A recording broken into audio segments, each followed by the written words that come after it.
Yo, you dropped in here at 8 o'clock this morning to wish me a happy new year. Thank you, my brother. Appreciate that. Flip side fishing. Wishing his boy Mace a happy new year. On time. And he didn't come up on the panel, but here. Let's get this show started. Oh, in my case, let's get this shit started. Two coaching firings already from what I know of. I'll get you more right now. One of them I don't care about. The other one I do care about because it's personal. We'll start with Adam Gase. Good riddance. Ass clown got paid 5 years or millions to do nothing. Absolutely do not a goddamn thing. I have more belief in this Dolphin right now as I'm drinking my coffee for breakfast. I have more belief in Brian Flores right now, who got destroyed yesterday, moving the Dolphins forward than Adam Gase.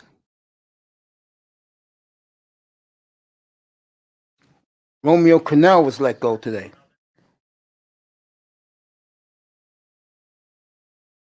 So Jim Caldwell, Marvin Lewis is already interviewed, so we'll see. The coach, to me, that hurts a little bit because he's from the next town over. My man, Dougie Maroney, was fired this morning by the Jaguars. Don't worry, Dougie, you'll be picked up. You'll be back on your offensive line coach. We love you, Dougie. And the BX is proud of you. It wasn't your fault in Jacksonville. It wasn't his fault. So Dougie Maroney was fired today.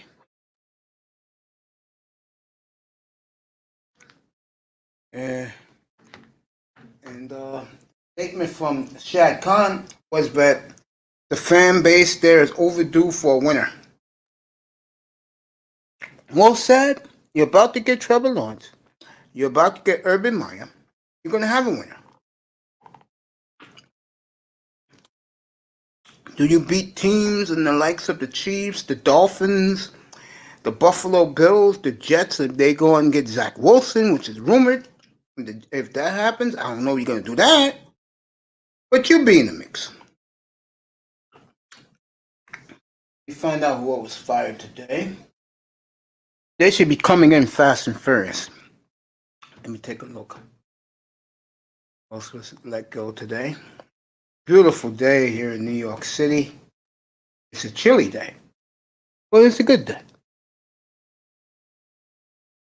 Evans got hurt last night. Let me find out who was fired. This is me. You know I love this stuff. Saturday, we'll have a monster pregame show, and I'll be back after the Seahawks. Sunday, I don't give a damn about Sunday. I may take Sunday off because the games suck. I mean, you really want me to be sitting up there? No offense, Black Wall Street, and watch the Ravens against the Titans. I'm not doing that Sunday afternoon. Shit. Think I'm gonna watch the Steelers, the Browns? No, I'm not doing that.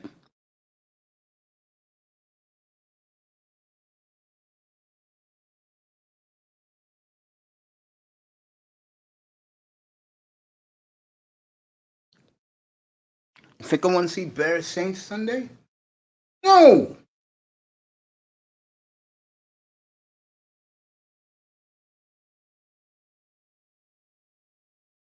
I don't want to do none of that.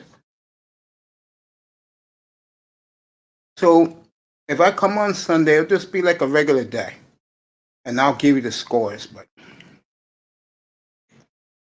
no,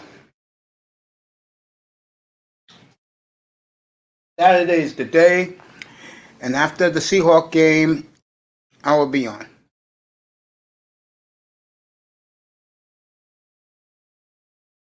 So far, only 2 coaches fired for now. And that's a big for now. Trust me. Albert Breer.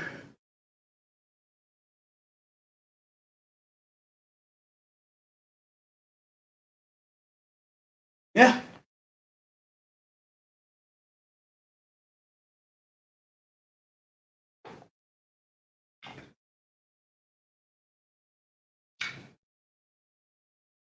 I believe it.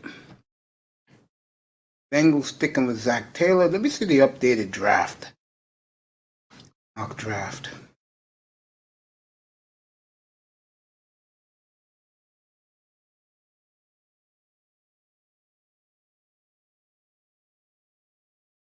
Well, they got the Jets taking Justin Fields. That the Dolphins taking Jamar Chase. I don't think that's going to happen after what happened. I don't think that's going to happen.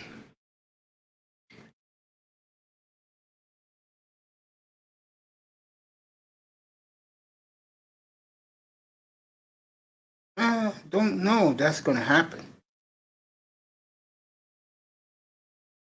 They got Atlanta taking Zach Wilson. I don't think that's going to happen.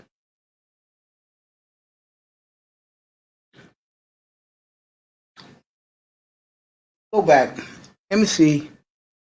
It's 5. Oh, no, I just see the Dolphins taking even well.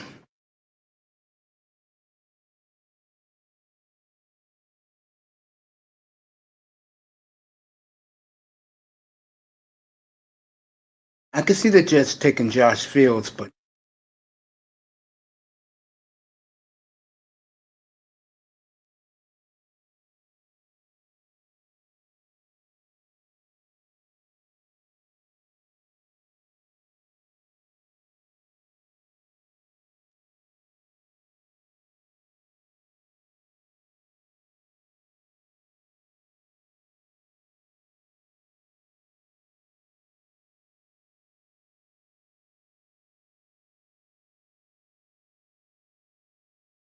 okay.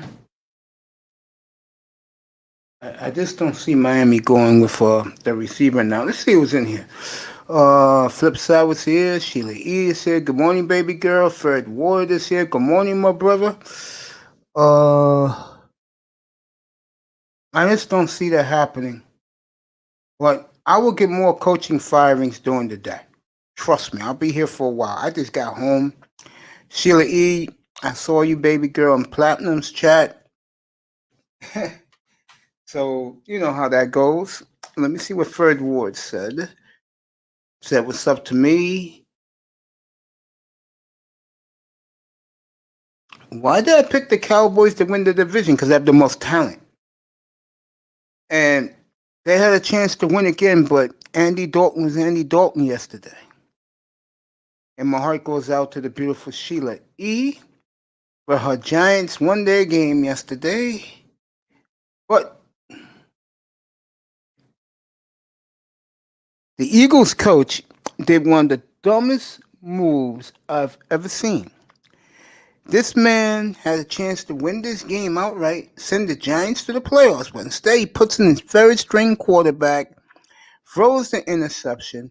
He's being questioned like crazy this morning down in Philadelphia. Get up here, Pete. And the Dolphins were better off by Andy Dalton. Pete, get up here. I'm going to send you the link, bro. Third Ward, you want to come up? Sheila, you want to come up? I'm here for a while until I see some coaches getting fired. I'll send you the link. Give me a second. So my buddy Dougie Maroney was fired today. A Bronx native. Good guy. Hell of a offensive line coach. One of the best in the business. He'll get back on his feet. But Shad Khan get ready to hire Urban Meyer any time now. So That is a storm warning that's about to pour. Could happen could happen by Wednesday. That he'll hire Urban Meyer. All right, everybody. Pete, get up here. Oh, Pete's at work. He's on the road. Okay. You got it, bro. Sheila E's taking care of her business. Quinte, you want to pop up, pop up. And Fred Ward, you want to come up and talk about the Cardinals? Something happened to the Cardinals, man. I don't know what happened to Kyler Murray and company. But ever since that Hail Murray game against Buffalo, he threw it up and Hopkins caught that ball. They have not been the same.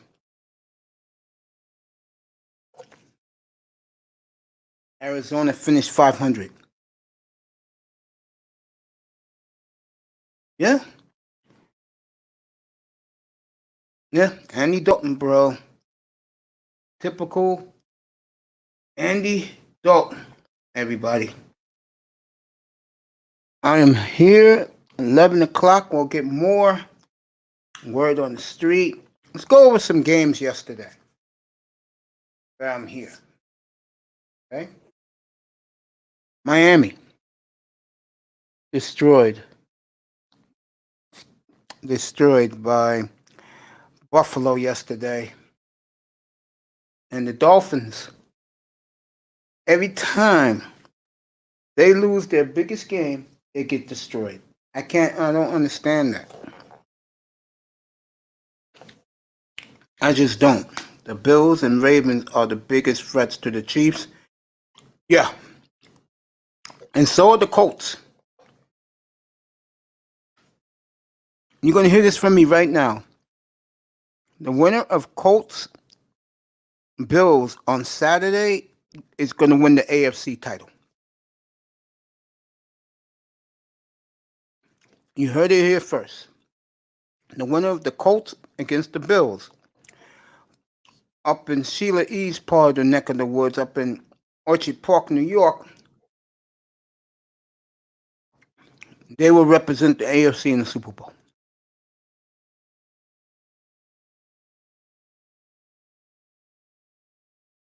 Heard it here first.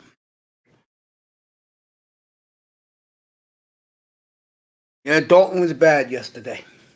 He was bad. God, was Dalton bad yesterday. But boy, girl, talking to you, Sheila. Girl, you came close with that fumble late in that game, though. You came very, very close.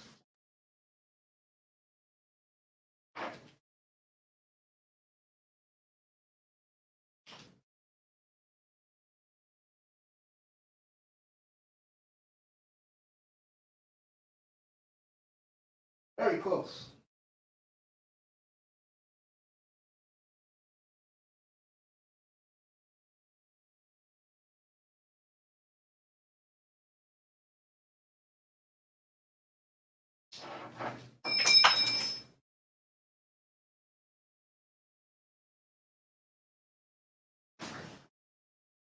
Very, very close. Sheila E., I know we did. Oh my God, I thought he lost that ball, baby girl. Don't take the Dolphins. No. We got the third pick in the draft. If it was me, I would go draft the offensive lineman from Oregon. I don't believe the Dolphins are that bad. I just think the Bills are that good. Yes, I totally agree. Yes, you don't trust Rivers. This may be Phillips' year to finally get it done. I'm serious.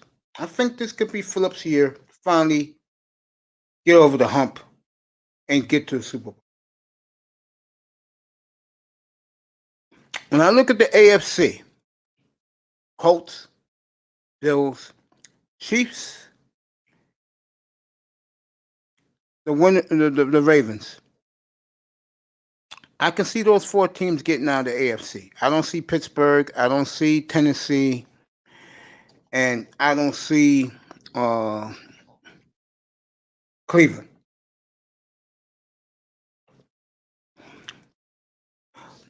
Uh, I'll go Titans. They have the more steady quarterback. Plus, Tennessee owns Baltimore, but we'll see. It's a toss-up. Baltimore is hot right now. Perry, what's up, bro? Yeah. If you heard what I just said, I'll repeat it for you. I don't know what the hell Doug Peterson was thinking about putting the first string quarterback. It was like he's saying to Eagle management, F you and F the Giants.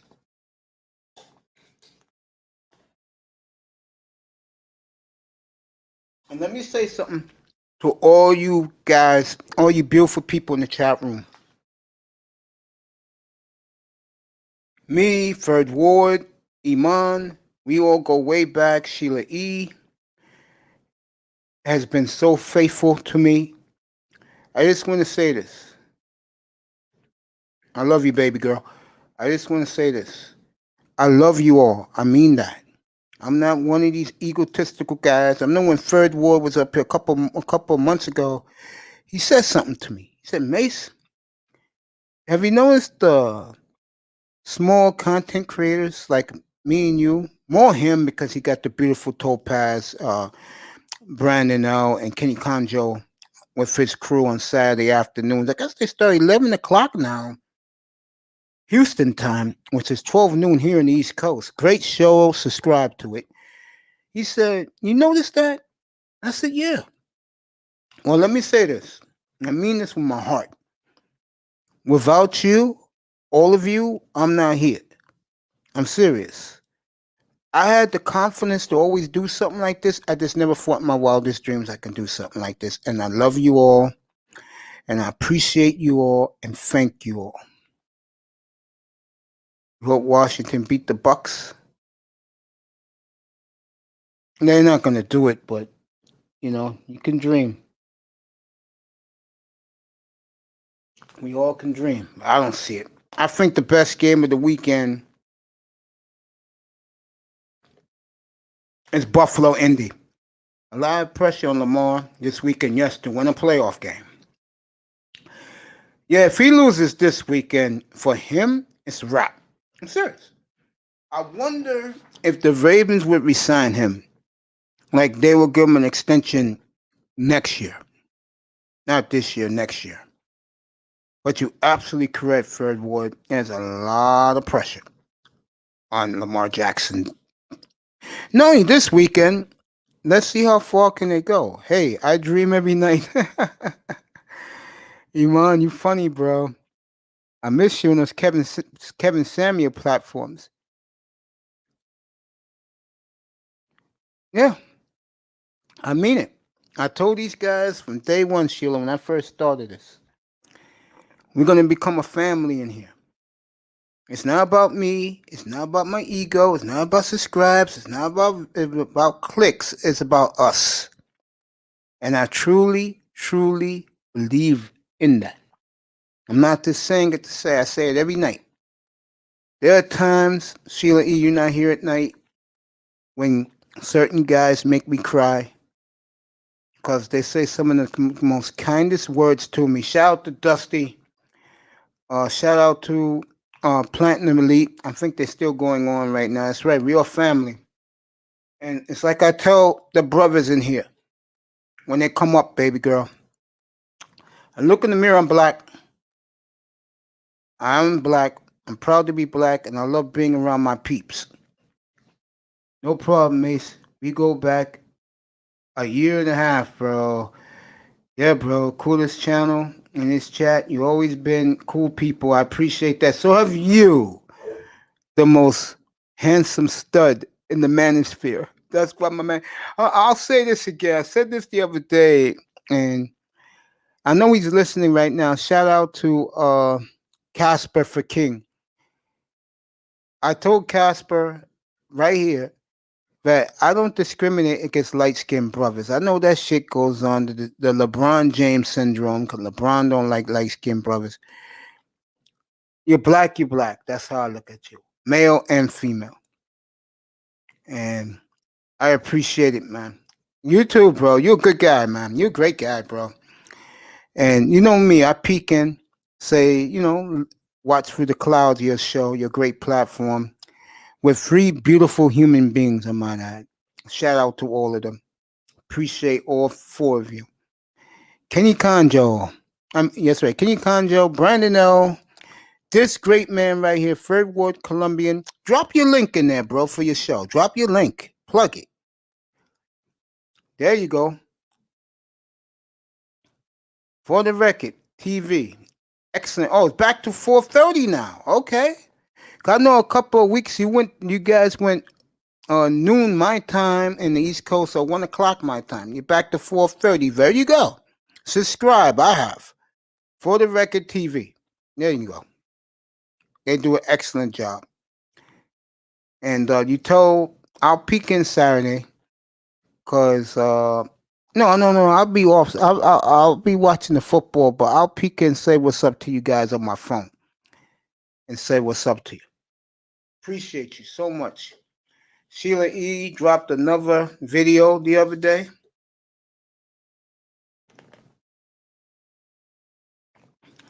What's up, Zachy? What time is it? Haven't slept all day. Zachy, the truth, I was doing my therapy this morning for 3 hours, and I saw Sheila E. in the chat room for Platinum Elite and Dusty. I was up there for a little bit, but I just got home and I told my guys, 6 o'clock. It's going to be 7 o'clock. Where you at? It's going to be 5 minutes to 7 out in the West Coast, bro. 5 minutes to 7. Don't get your time mixed up. Good to see you, man. Yeah. 5 minutes to 7 out there, bro. Folks, excuse me for drinking coffee, but when you're doing that machine for 3 hours, it drains you.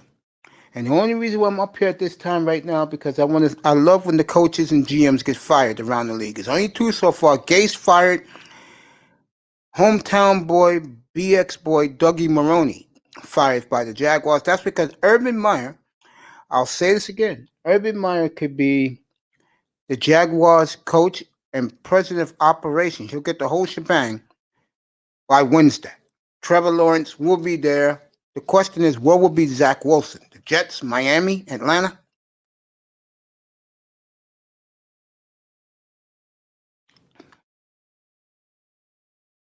Oh, yeah, get some tea. I know. If you don't know what type of guy Zachy is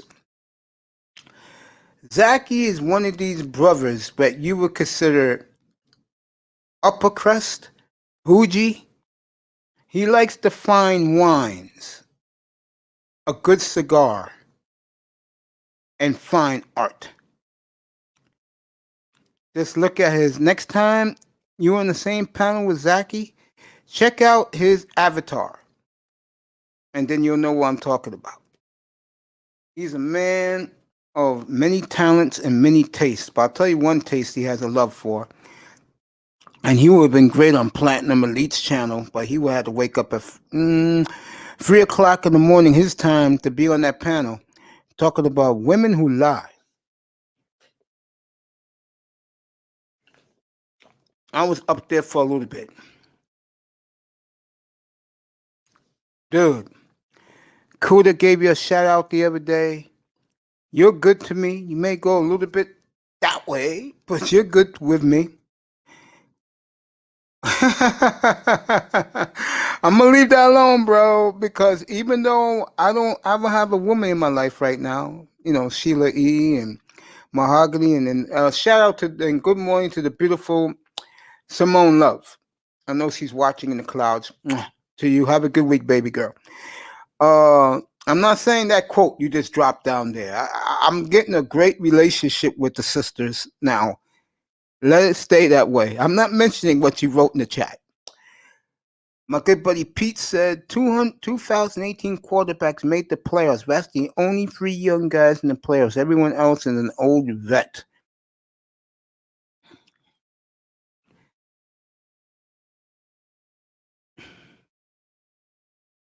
Okay, Pete. Pete, I'm one of these guys. If I like you, me and you had a blow up last night. I don't even think about it now. You know? You're always welcome up here. I was just tired, bro. I did 10.5 hours yesterday, man. I told you guys I was going to do that, and I did. Hey, Zachy, no problem, man. Go take a shower. Get yourself your herbal tea that you like to drink. Looking at Fine Arts magazine. You really want to vet, don't you? Well, do you want... Pete, put a one in the chat room. Do you want Winston? Because that's the only one I would go get. Because he's young enough. Winston. 1, yes, 2, no. Put it in the chat, Pete. 1 Winston, yes, 2 no.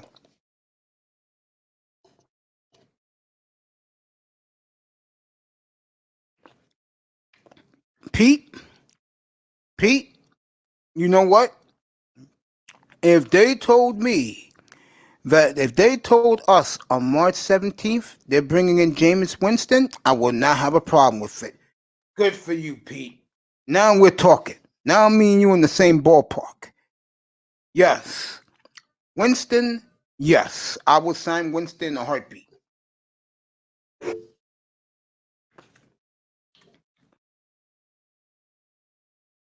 I remember that. Yeah, we both did. I remember that. Let me say something else to you, too. And you're going to think I'm effing crazy. I'm not joking. I would trade I would give Houston back their number ones for Deshaun Watson. I'm serious. I'll give them back the picks for Deshaun Watson, bro.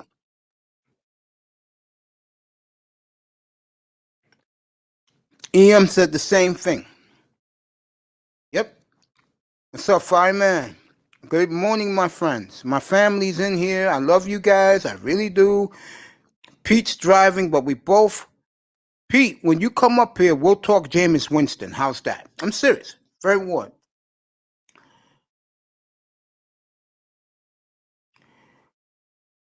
Third ward, I'm going to give you the ultimate compliment.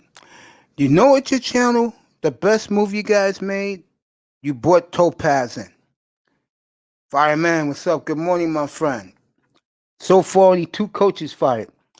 You brought Topaz in, and the chemistry among the 4 of you is terrific, and that's why your show is doing well. Fireman, what the hell your coach was doing late in that game last night? Telling Jeffrey Lurie, your owner, F you, I'm going to give this kid a quarter? Really?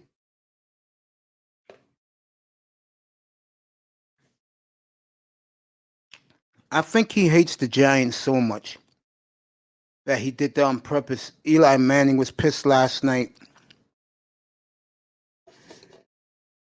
Philadelphia, boy, it's going to be a long off season in Philadelphia. I got a little tip for you too, fireman. They're going to have meetings tomorrow to Thursday, and then they'll decide what they're going to do with the coach, with the quarterback, and whatever.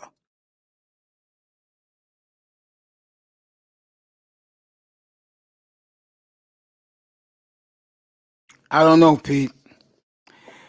I can't answer that. I told you before, Atlanta's a joke, bro. Let me hear some more news. I got Ian Rappaport right now. Let you know what's going on.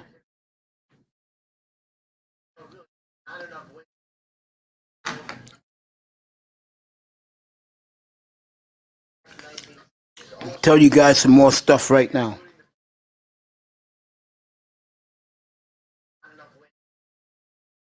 Your fingers feel better when you cut your nails. General, get up here, bro. Anybody wants to come up, come up. Get up here, General. Iman, they're not getting rid of Peterson. He got them a Super Bowl. They might get rid. No, they're getting rid of Rents. By Thursday, we will know everything, and I'll get you everything from Philadelphia. I have my sources. And I told Pete last night when we had our little scrap. Atlanta's looking for a whole black crew, like they have in my.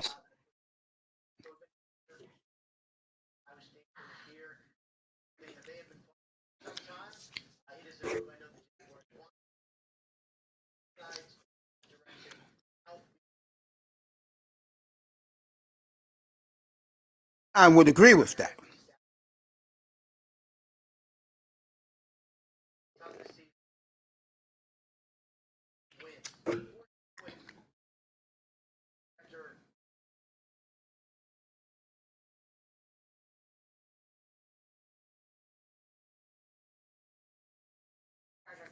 It's incredible what's going on right now. I will get you the fallout in Miami. There is a big fallout in Miami.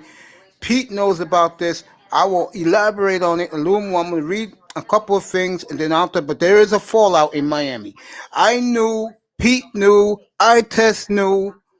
Okay, General, come up. Sorry about that, General. Come on up, man. I mean, this is what I live for.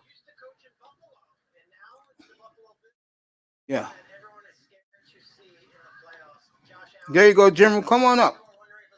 Anybody wants to come up? Pete's on the road. I'm pretty sure when Pete get a little time, he'll pop up for a few minutes. We'll talk about Jameis Winston.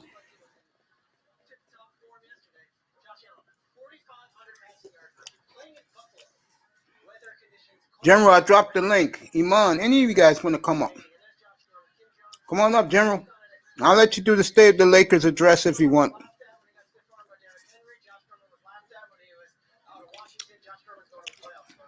Yeah, take your time, Joe. I'm here for a while.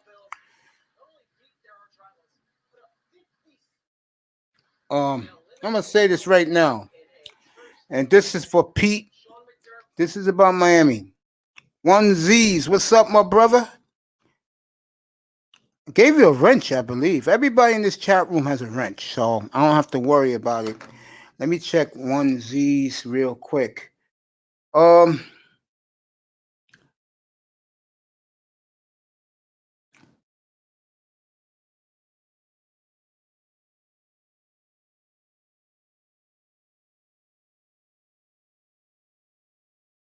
See if my brother got a wrench. Yeah, he got a wrench. Got a wrench. Yeah. Pete called it. Thank you, baby girl. Because I never think about those things. I just go on the air and give you guys a good show. I don't know how long I'm going this afternoon. I mean today. General, you not rinsed up? Goddamn, General. I could have sworn I rinsed you up a long time ago, but I'll rinse you. You know, and what's the General at? Yeah, you're right, General. Maybe because you're one of my guys, and you know how I feel about you. I love you, bro. There you go, General. And there is a fallout in Miami right now. It's not with the coach. It's with the ownership. I told you guys. Now they're throwing them under the bus. Whispers. It's going to get louder. I told you guys. Peter, I told you. And now the media quietly is whispering it. He wanted that quarterback, not the coach. Okay? And you know what the sad thing is? Me and Pete, after arguing last night, yeah, they're retaining Zach Taylor. Why, I don't know. After, you're welcome, General. After arguing last night about the Falcons, me and Pete agree with one thing.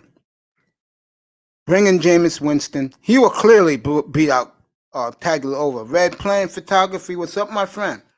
You want to pop up, pop up. The link is right there, bro. I'll drop it in again. Me and Pete agree with that one. I will bring in Winston now. Okay? Now. Cut your losses. Bring in Jameis. Go get uh, go get a. Uh, there you go, my friend. Red Planet, what's up, my boy? Good morning. Happy belated New Year to you. I don't give a damn. I wish Pete had time right now. I don't give a damn. Bring him in now. Now. Okay? Do it now, Miami. He's a free agent after the playoffs. Give him a deal under the table. Stephen Ross can pay the tampering charge. Jefferson, get your ass up here. Now, bring Jameis Winston in here. Yeah, yeah. I agree with you, Jefferson. Fire his ass now. You're damn right. Kind of. Now, see, I'm happy. In one side, we have the third pick in the draft. We can go anywhere with that pick. It won't be a wide receiver. No, that's not happening. No.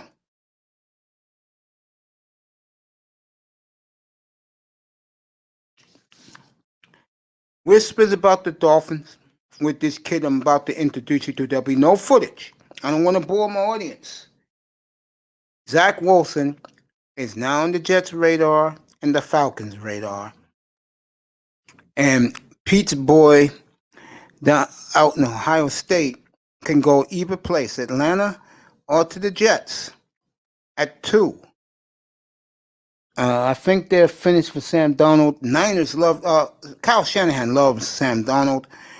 You could do a free team trade. New England gets Jimmy G.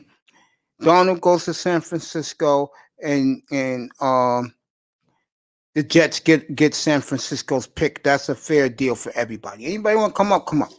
Jefferson, get your ass up here. One G's, come on up.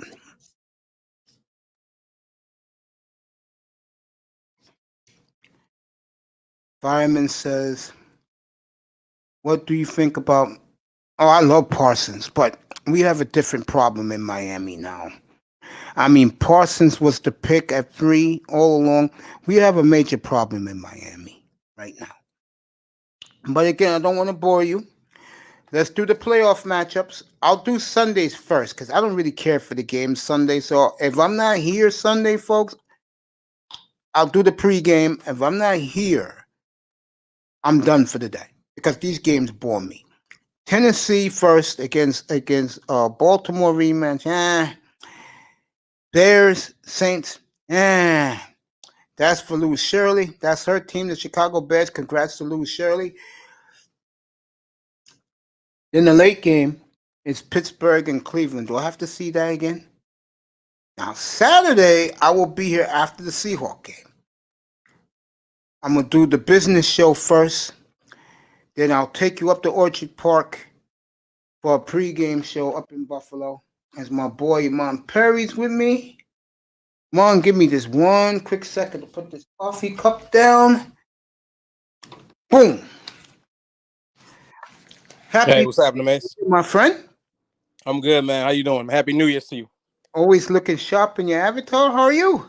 I'm good. How Yeah. is it in Minneapolis today?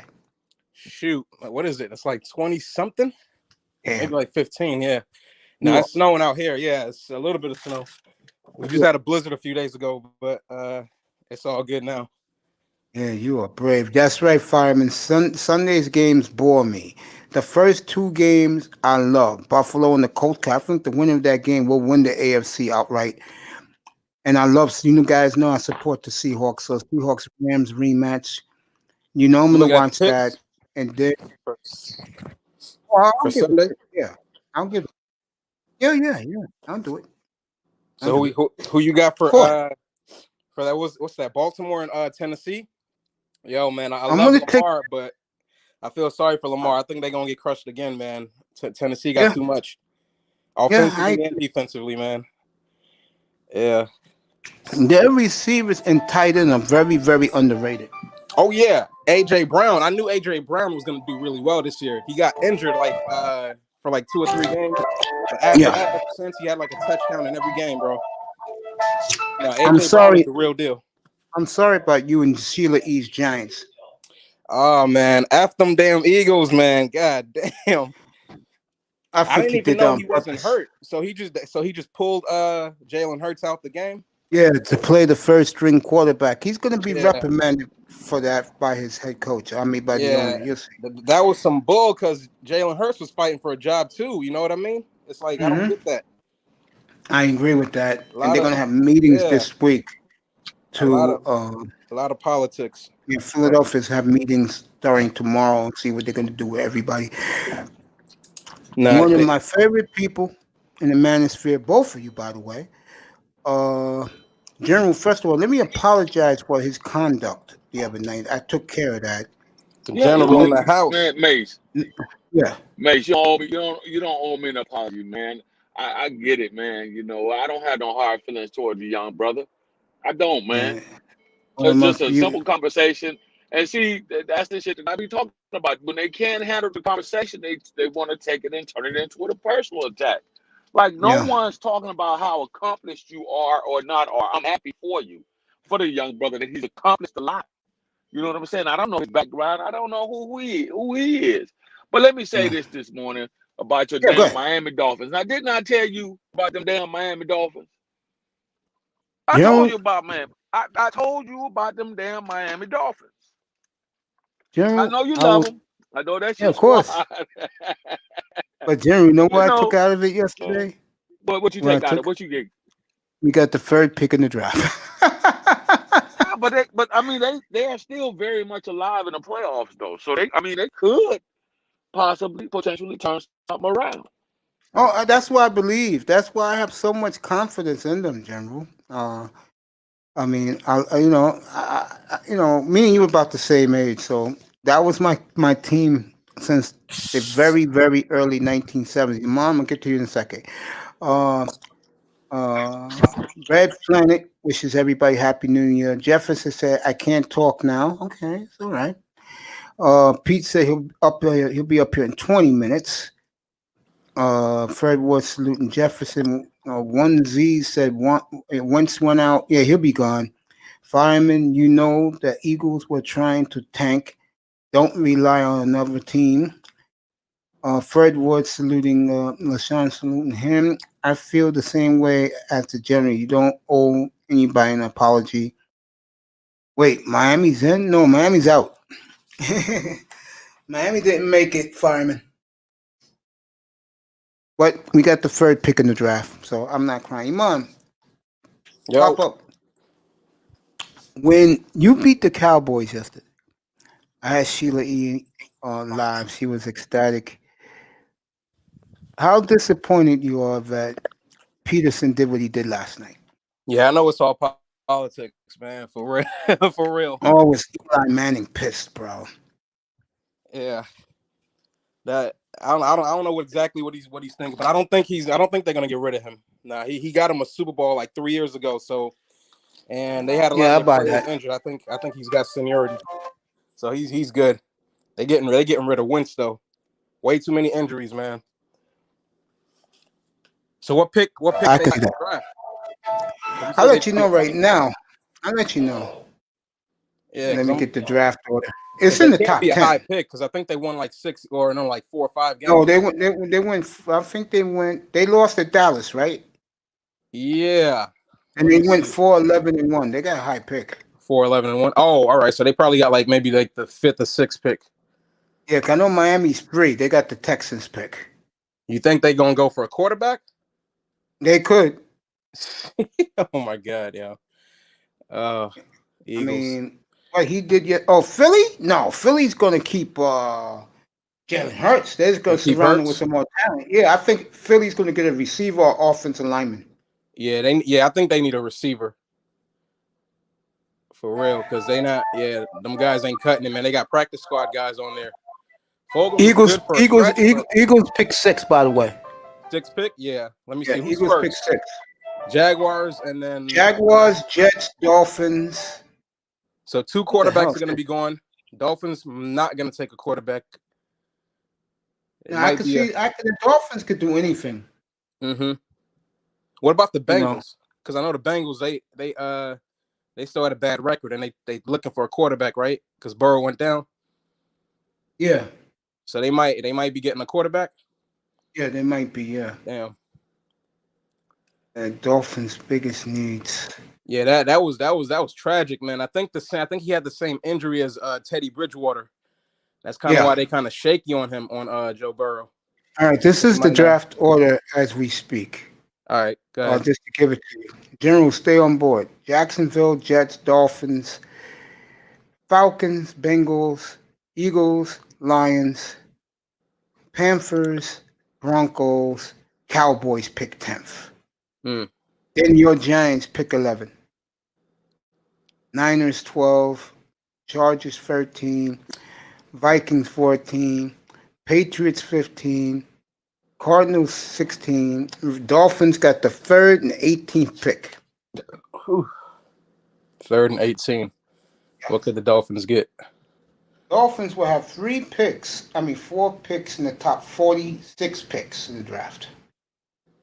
Man, if they don't come out with a Super Bowl in 2 years, bro, that's gonna be a big disappointment, bro. There you go. Pete, did you hear what my brother just said? Yeah. This is what me and Iman get along well. General. Yeah, that's a lot of picks, bro. I think they're going receiver. They gotta look more into. They're not gonna listen, man. Listen. They're just not gonna make the right decisions. You see how much they the Cleveland Browns of Miami.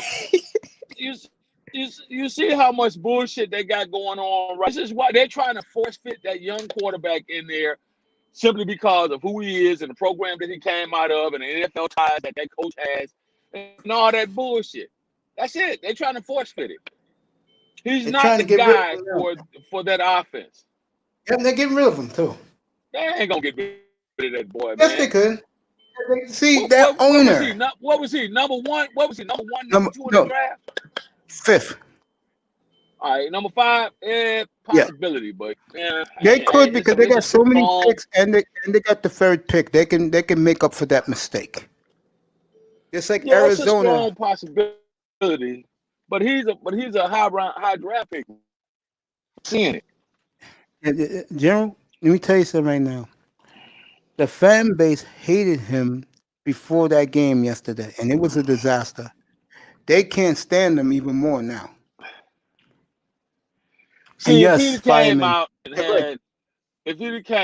did, 14 to 16 for 380, 300 yards and fucking, you have a different view of them. They won that game. You have a different view of it. Yeah.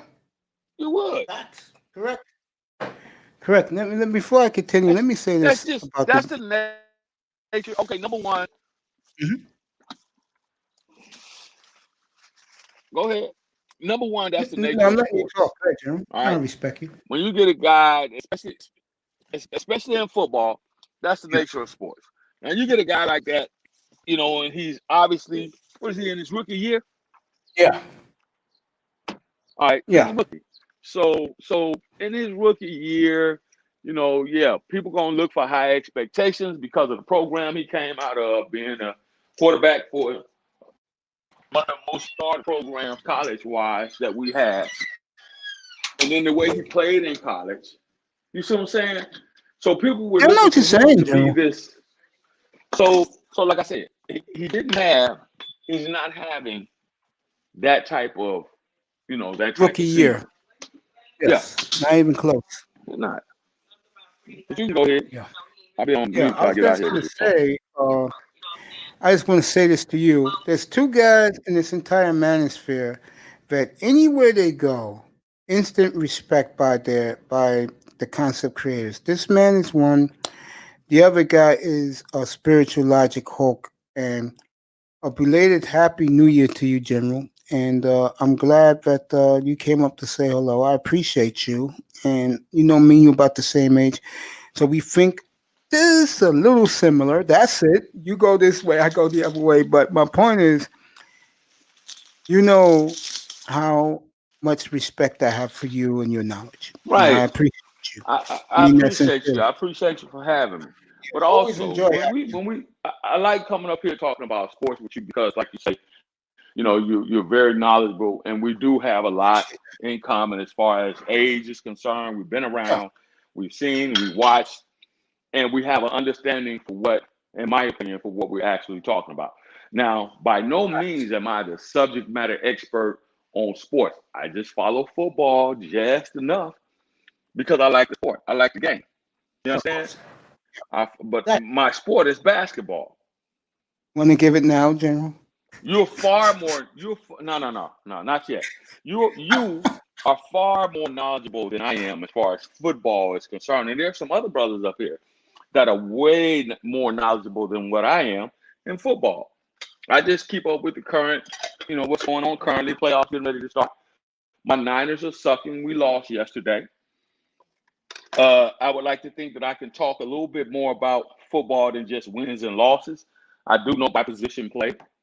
So yeah, and I'm looking at the scenario down there in Miami, and I'm telling you what it is. You guys had high expectations for that kid because he was coming off. How many championships he win when he was at Alabama? Two, and that's what it was. He came out of a dominant program. Alabama made him look good. They made him, it is what it is. And so now that he's in the NFL, everybody's like, oh, shit, okay. Look, and I apply this to football. I apply this to basketball as well, right? Mm-hmm. When I see these guys coming out of college, these one-and-done kids, right? Anthony Davis is by far, in my opinion, a college kid. Anthony Davis is by far the best college kid that has come out of a strong, historic program, blue chip program, within the last, the last 10 years. 10 years or more. You gotta put Damian Lillard. You gotta put Lillard up there too, because they're the only two from that 2012 draft class that have become stars. The rest of them are out of the league, believe it or not. No joke. Well, that was a bad draft. I don't put Damian Lillard in that category because Damian Lillard did not come from what people would call a blue chip program. No, he didn't. Because that makes it even more impressive. So that's small. Well, yeah, that's impressive. But what I'm saying is, if Damian Lillard had been a bust, who would have cared? Nobody. You're right. Nobody would have been on his ass and be like, "Oh, Damian D. he's a bust." Da da da da da. It's like a kid that came out of Ohio State, the big boy that had the knee problems and went ballistic, and Greg Oden.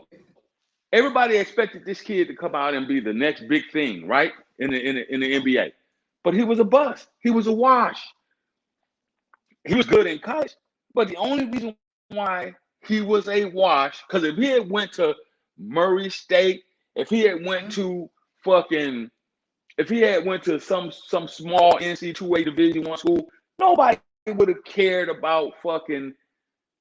whether or not he was a bust. Right.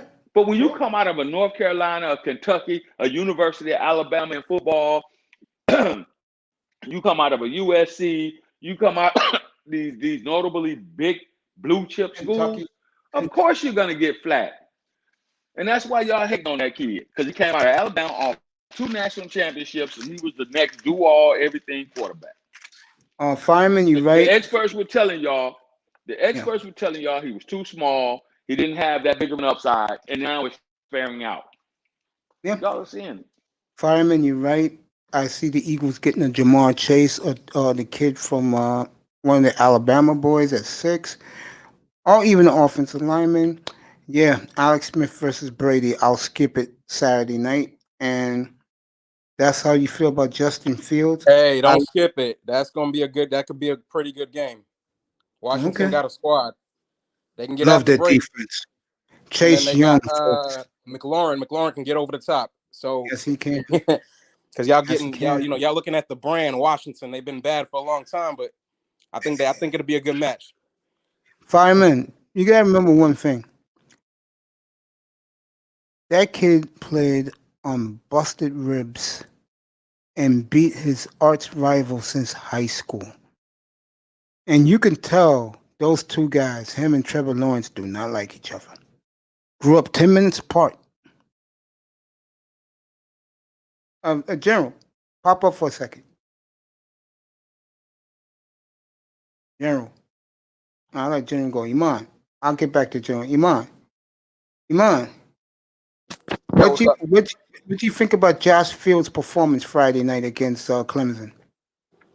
Shit, I didn't even really see the game, but they blew him out. He threw what 3 touchdowns? No, he threw 6, bro, with busted ribs. Oh shit, that was all 6. All right, damn. Yeah, I really don't watch the. Yeah, I really don't watch the college matches because I know they're gonna be blowouts. I could have an and it was a blowout. I could have an all-star panel. Come on, watch the game and do it Monday night up here. I can have Platinum Elite up here, NBA fan up here, and a couple of others for Ohio State because they're big Ohio State Buckeye fans. Oh yeah. Ohio State against Alabama. That will be next Monday night. Should be a classic. All my teams got whooped. Okay, yeah, I'm gonna go with the Big Ten, man. Ohio State. There you go. Yeah, you in Minneapolis. Pete's up here now. Big Ten all the way. Pete, we gotta talk about this Jameis Winston, bro. Oof. Hey, what's good, fellas? Good morning, by the way. Bro. I will do that. What's happening? That's a move I would do. I would do that right now. We would trust me when I tell you, Mace. 30 touchdowns from Jameis Winston. It will not be 30 interceptions here in Miami. No. They would not, bro. They were not in the biggest, highest scoring games like Winston was that year. Every single game he was up in the early. They gave up the lead. He had the pass. And you just saw rockets going downfield when Jameis Winston throws it. When he launches that ball, it moves. It travels. So, somebody mentioned Justin Fields here. His ball is going to struggle in the NFL. The ball is going to struggle in the NFL if it takes forever to get to a receiver. I'm talking about a screen pass against Clemson took forever to reach his receiver. Olave caught it, got 3 yards out of it. Damn. But I promise you, if he would have put some fire in that ball, Olave would have probably got 30 yards instead of 3. He let the defense get all closed into him because the ball took so long. But Winston in Miami will be a blessing. Yeah, I don't blame you, man. I don't blame you, bro. I mean, like I said before, I think that's a veteran I would take. I don't even argue about that. That's a move I would definitely make. Yeah, I think you're right. Also, part of it was the offense. Like, they're designed to throw the ball down the field. You know what I mean? So they kept throwing the ball down the field, and the more you throw it, the more it's going to be a chance for interception. So, yeah, and you see that with Brady too. I think he had he didn't lead it in interception, but he's like right behind Carson Wentz in terms of interception. So I think he has the highest. Yep, he has 14. I think he has 14. So, Quasi, good morning. Underrated Darkness. Good morning. On Sunday, somebody from Tampa, one of the analysis someone tried to make fun of the Tampa and Jameis Winston yesterday, to be quite honest. They were like, oh, you see what happens when you get a quarterback that only throws half of the interceptions that Winston does, they make the playoffs. Like, really? That's crazy. That's crazy to say that when they weren't in Winston's shoes that season. So, Nah, they gonna lose to Washington, man. I got Washington. For real. Oh, you got Washington? I got Washington. I want to see the upset, and I think they can do it. The only problem I have with Washington is they don't have the secondary anymore like they used to. Yeah, but they got the pass rush. So yes, they do. So if they can get to him, you know what I mean. And offensively, they got that running back. He's pretty solid.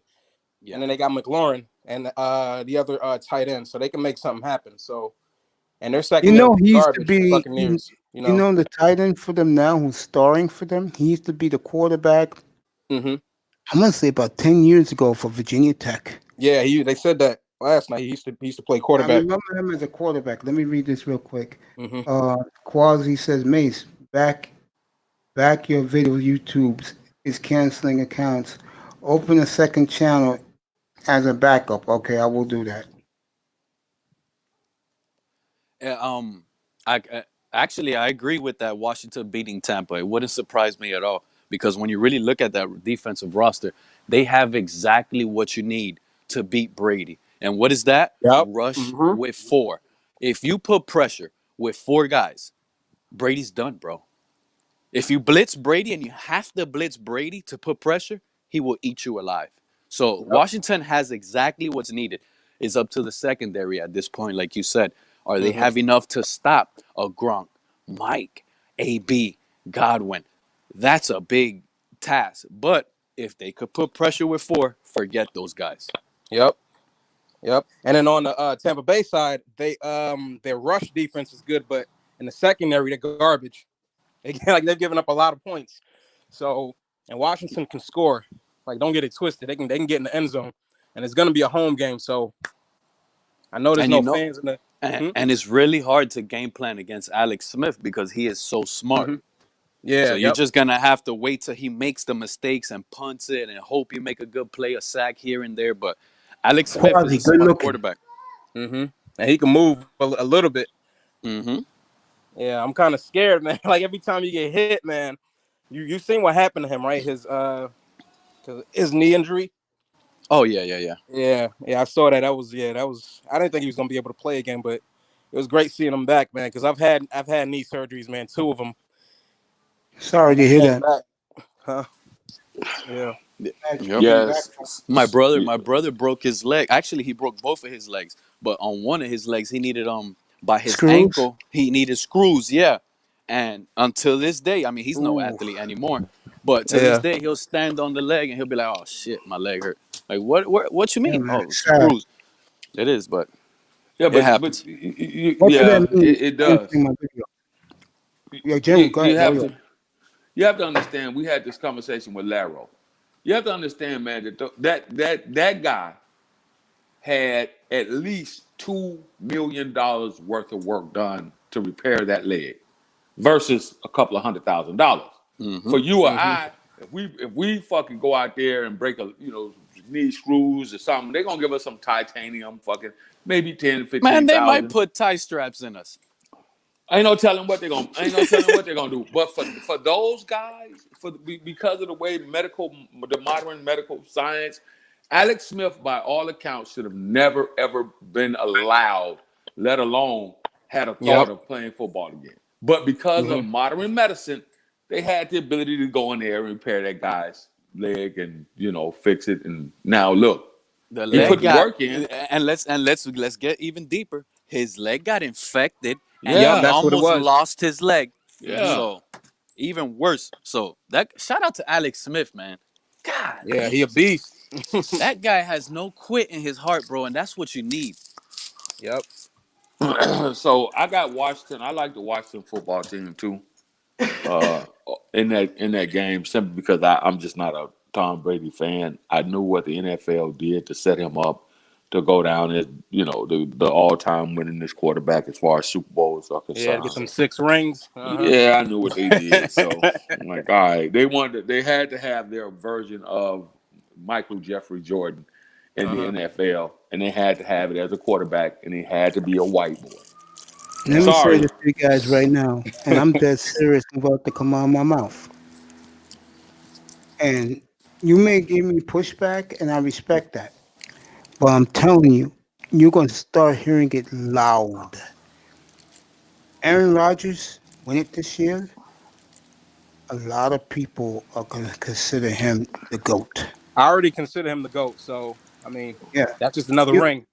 You're going to hear that loud. Yeah, I can agree with that. Yeah, I mean, Aaron Rodgers is going to go down as the second fiddle to Brady. When we I don't see that. Not with another ring, bro. Did you hear what that dude just said, bro? They're giving it to Brady, bro. They want that guy to be the white Jordan of the NFL. Yeah, I'm telling you right now, man.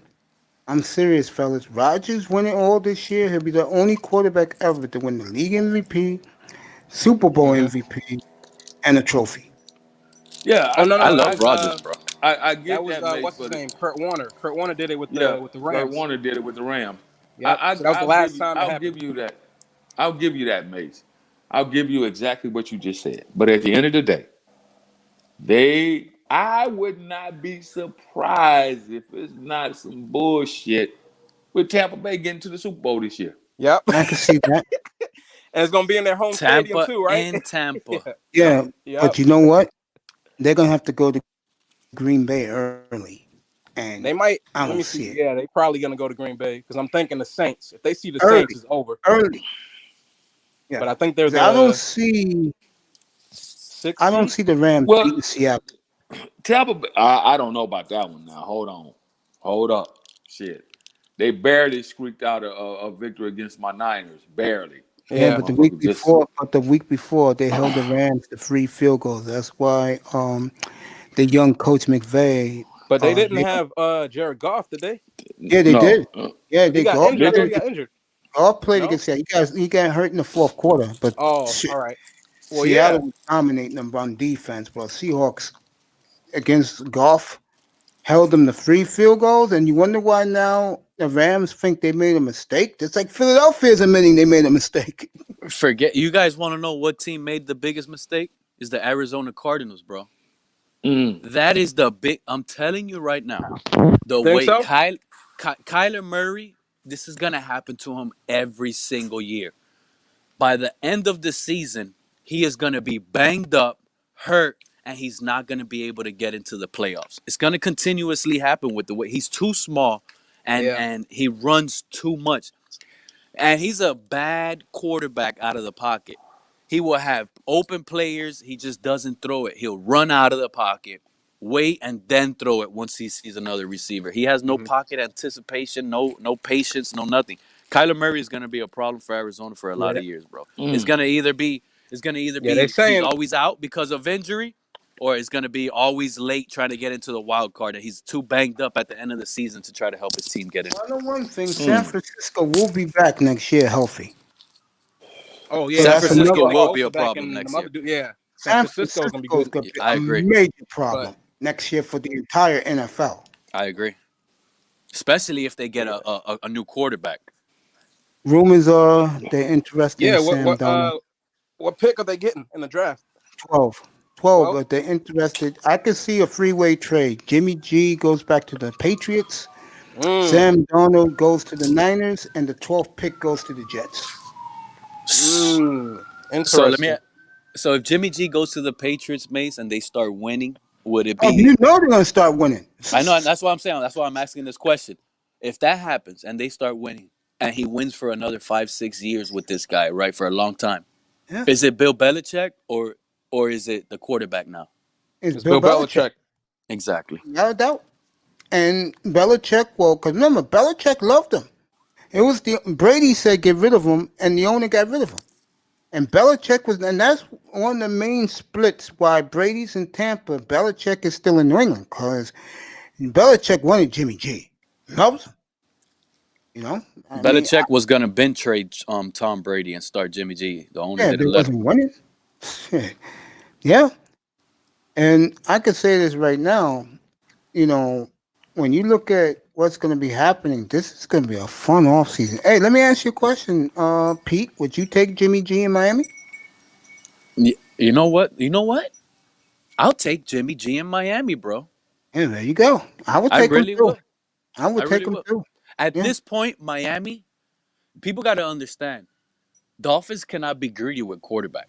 you We got that just right. won 10 games with Fitzpatrick and probably one of the worst rookie performances ever. So, if we just get a stable quarterback that'll just be minimum, at least minimum, barely better than Fitzpatrick, we're in a 10-win season again. Yeah, I just think, and I understand your frustration. I test Big Time is in denial because he supports Tua. He don't want nothing to do with anything else. Um,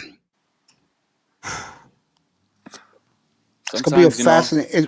By the way, 107 days from the draft, 77 days from free agency. Just to let you guys know, 107 days from the draft. I'm going to tell you right now, what does this Dolphins community complain about? Separation at receivers? Well, The that will be Dolphins addressed.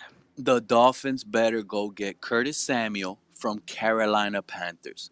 This guy can play I like it outside too. receiver. He can play slot. You can put him in the backfield a few times, not all down back. He's a receiver. He's pretty small, but he is so fast. He runs beautiful routes and he gets separations. He's way better than Jakeem Grant. There you go. I agree with that. I love Samuel from Ohio State. Yeah, I love Yes, him. yes. Everybody in the chat room, good morning. It's going to be 10:45 Eastern time, and I am here early this morning for the past over an hour because coaches are getting fired today. You good? Ace was fired yesterday. I'm waiting My on you. good Take your friend phone. Dougie Maroney was fired today. And that's right. A-Rod's been consistent for years. You're right, Fireman. Quasi, I love you. Underrated Darkness, you want to join us, pop up. I don't care. Anybody can pop up. Maroney, you know that's happening because Urban Meyer could be named coach and all the operations will be his. Yo, Yeah, Mace, yeah, what if Urban Meyer goes to Jacksonville like it's projected to be yeah. and he takes his quarterback? That's going to leave us with Trevor Lawrence, That's not or that's happening. going to, No. oh, that just Pete, happens with Cardinals, bro. Pete, That's that's the reason exactly what why. happened with Pete, Cardinals. Pete, the reason why he's taking the job. First of all, Jim Harbaugh wants that job, but the owner likes him. And number two, Trevor Lawrence is coming. Look at the Jets right now. They're going to pick the college coach. They're going to pick the guy from Iowa State. Are you kidding me? The reason? There's no Trevor Lawrence. Nobody wants that job no more.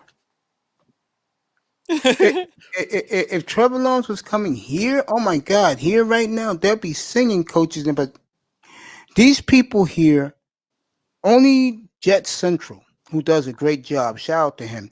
He did a video last night on Zach Wilson. He said he would rush the card up at 2 and take him. I couldn't agree with him more. I think, and this is my honest opinion, I think we'll take the lineman, Pete, from Oregon at 3. I do believe that. But if they rush that card up and it says Zach Wilson on it, I would not be surprised, but I'll tell you, better days are ahead in Miami. Right now, we are in limbo with this kid at quarterback. You know that. I know that. What that performance yesterday was hideous. And to hear, and shout out to this guy because I love him, for Dougley Durant to make excuses for him and blame the defense. I mean, this is what I got to say about this. And I told this to this guy yesterday, and I test signed off on it. How the hell you expect the defense to the field? They don't believe in this guy. The guy they believe in stayed home. And there's rumors, but and I agree with iTest, who said this to me. I don't believe he has COVID because his family wasn't affected. That's why I went out and I started screaming on that show.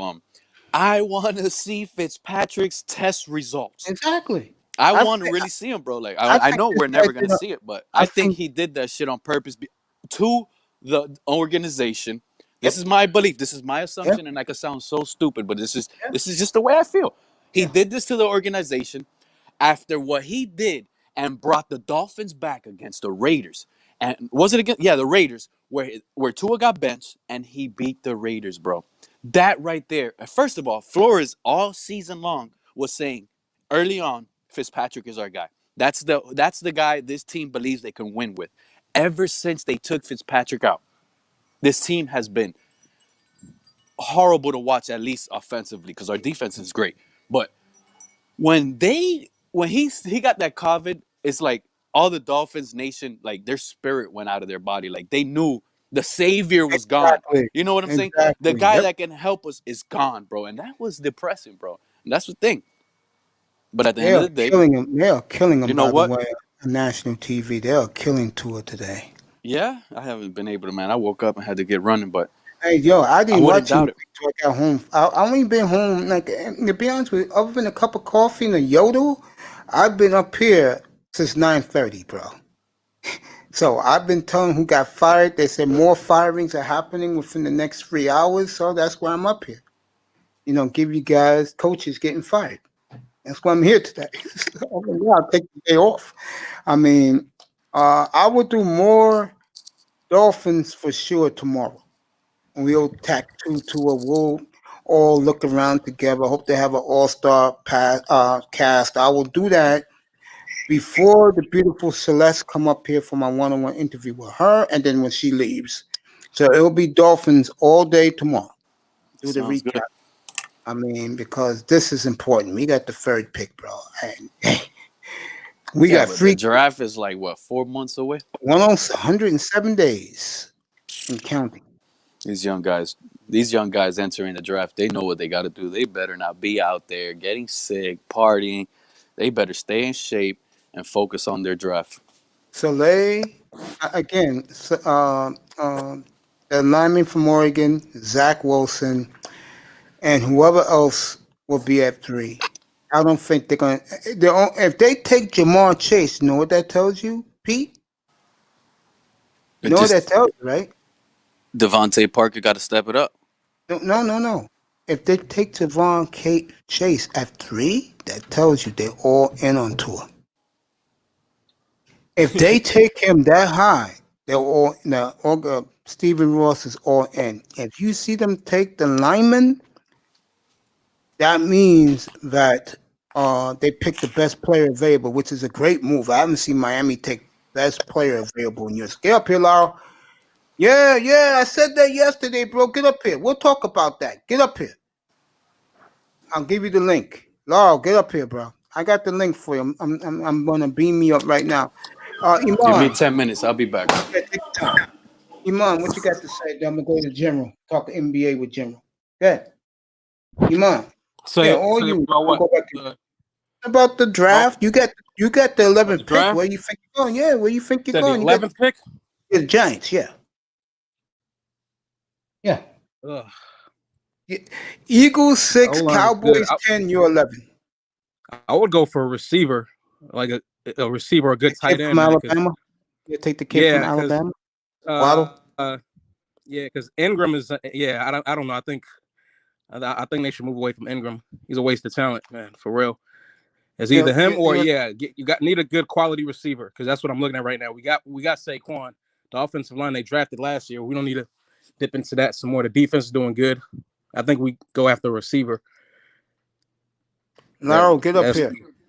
Yeah, they need a top flight receiver, man, like a number one receiver that can get them like at least 12, 14, 1,500 yards a season.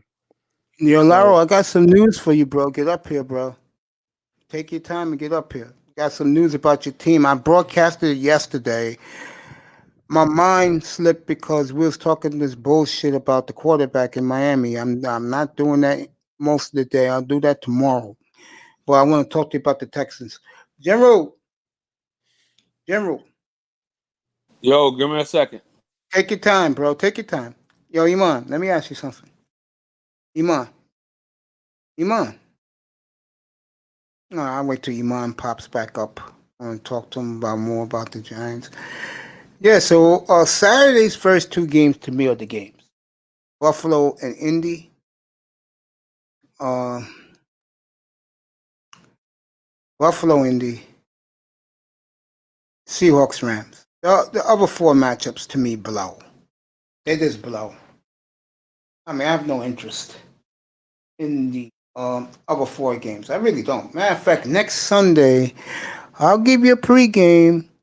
I'm not coming back.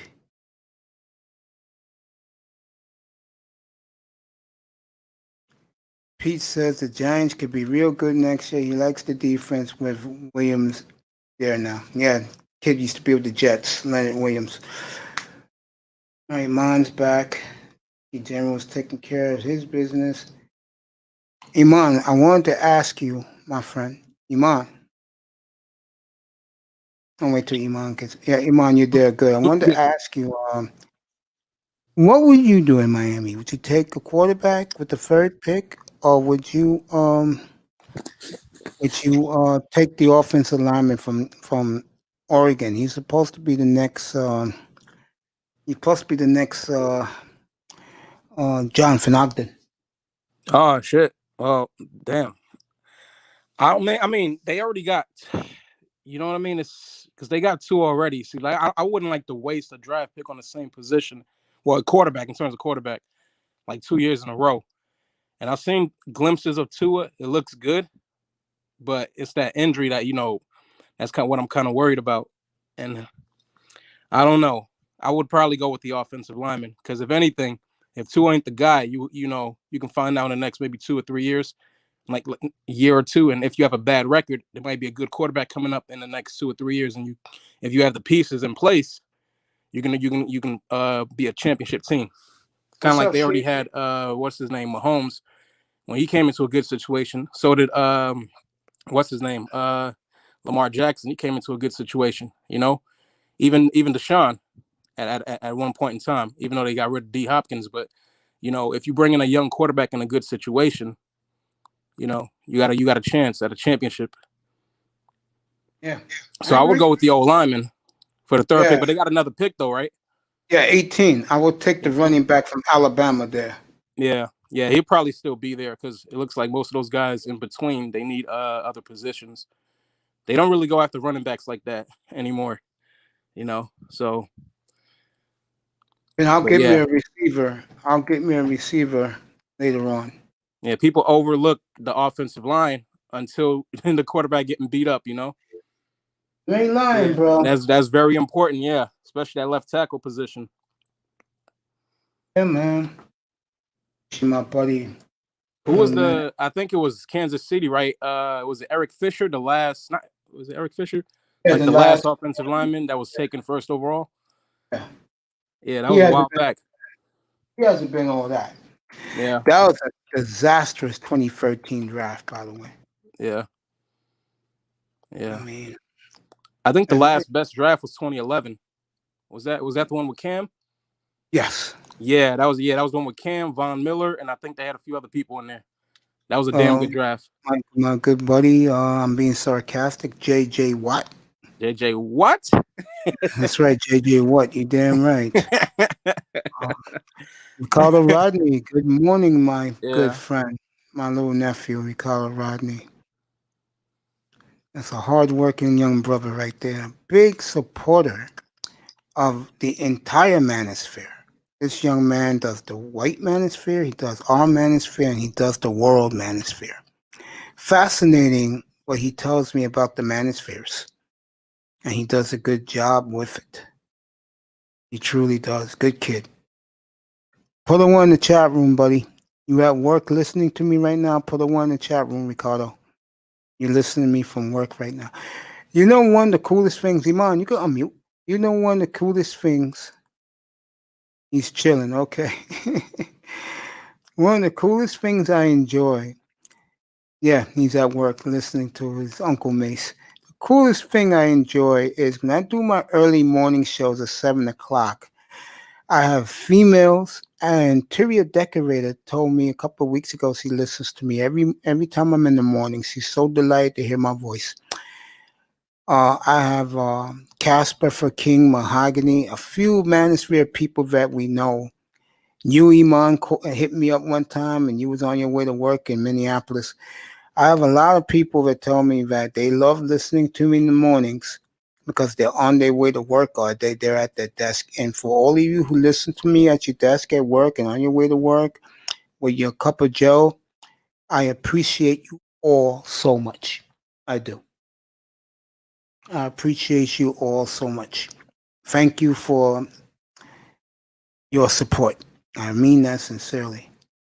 General, you there? You ready? All right, General. You ready, General? Yeah. All right. Please do it. You can do the State of the Lakers address. Well, before I get to that, I want to talk about a historic night that one of the Splash Brothers had. He went for 62 to get the Warriors off the snide. I was happy to see that he's kind of getting back to himself. And in other NBA news, we know that the Lakers won and beat the Grizz without their young stud. All right. Mm-hmm. But it was kind of to be expected. San Antonio's not looking good right now. I'm sorry for all the Spurs. Yeah, I said that. Yeah, they look lost. I'm sorry for all the Spurs fans. I'm sorry that you guys gotta go through it right now, but everybody gets a turn. I think the Lakers are finally getting it together. From what I saw, the bench play has improved, and things are going to shape up real nice in the West. I know, like I said, put everybody on notice. I'm telling you, we know what the Lakers are going to do. Look like the Cavs have. I mean, I'm sorry. It looks like the other team out there in LA. Y'all know I don't really like Clippers. the. Don't I don't. acknowledge them, yes. The Yeah, other team. the Clips. You know. The imposters. Yeah, they. I think that they have worked out. I think that they're working out their issues. So it looks like they're going to make a strong showing. The Oh, Suns. Kawhi, can you play 74 games, please? Can you do that, Kawhi? You and Paul George? Uh, Can you do that? yeah, they will. They will. They're going to. Let me get this loaded up here for you. They will. They will. They're going to do the. They're going to play. I think the bulk of the games they'll play. For Cleveland to stay competitive in the West. I'm sorry, not Cleveland. For the other team out there in the West, and it shows you how easy it is to get them confused. Yeah. But the other team out there in the West, those guys, they understand that in order for them to stay competitive, they're gonna have to play the bulk of the season. They're not gonna. They don't have the ability to take games off in the West because they're not. They're not as reserve ready as some of the other teams are. The Phoenix Suns, however, I've watched them. They're a very impressive young team.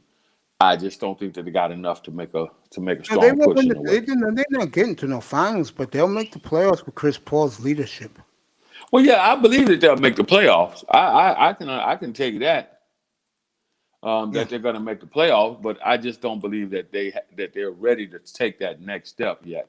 And this is why, like I said, when you think about it, um, I'll go and I it's just something that the Suns right now they're 5-2, they're tied in a three-way tie for the first place in the West.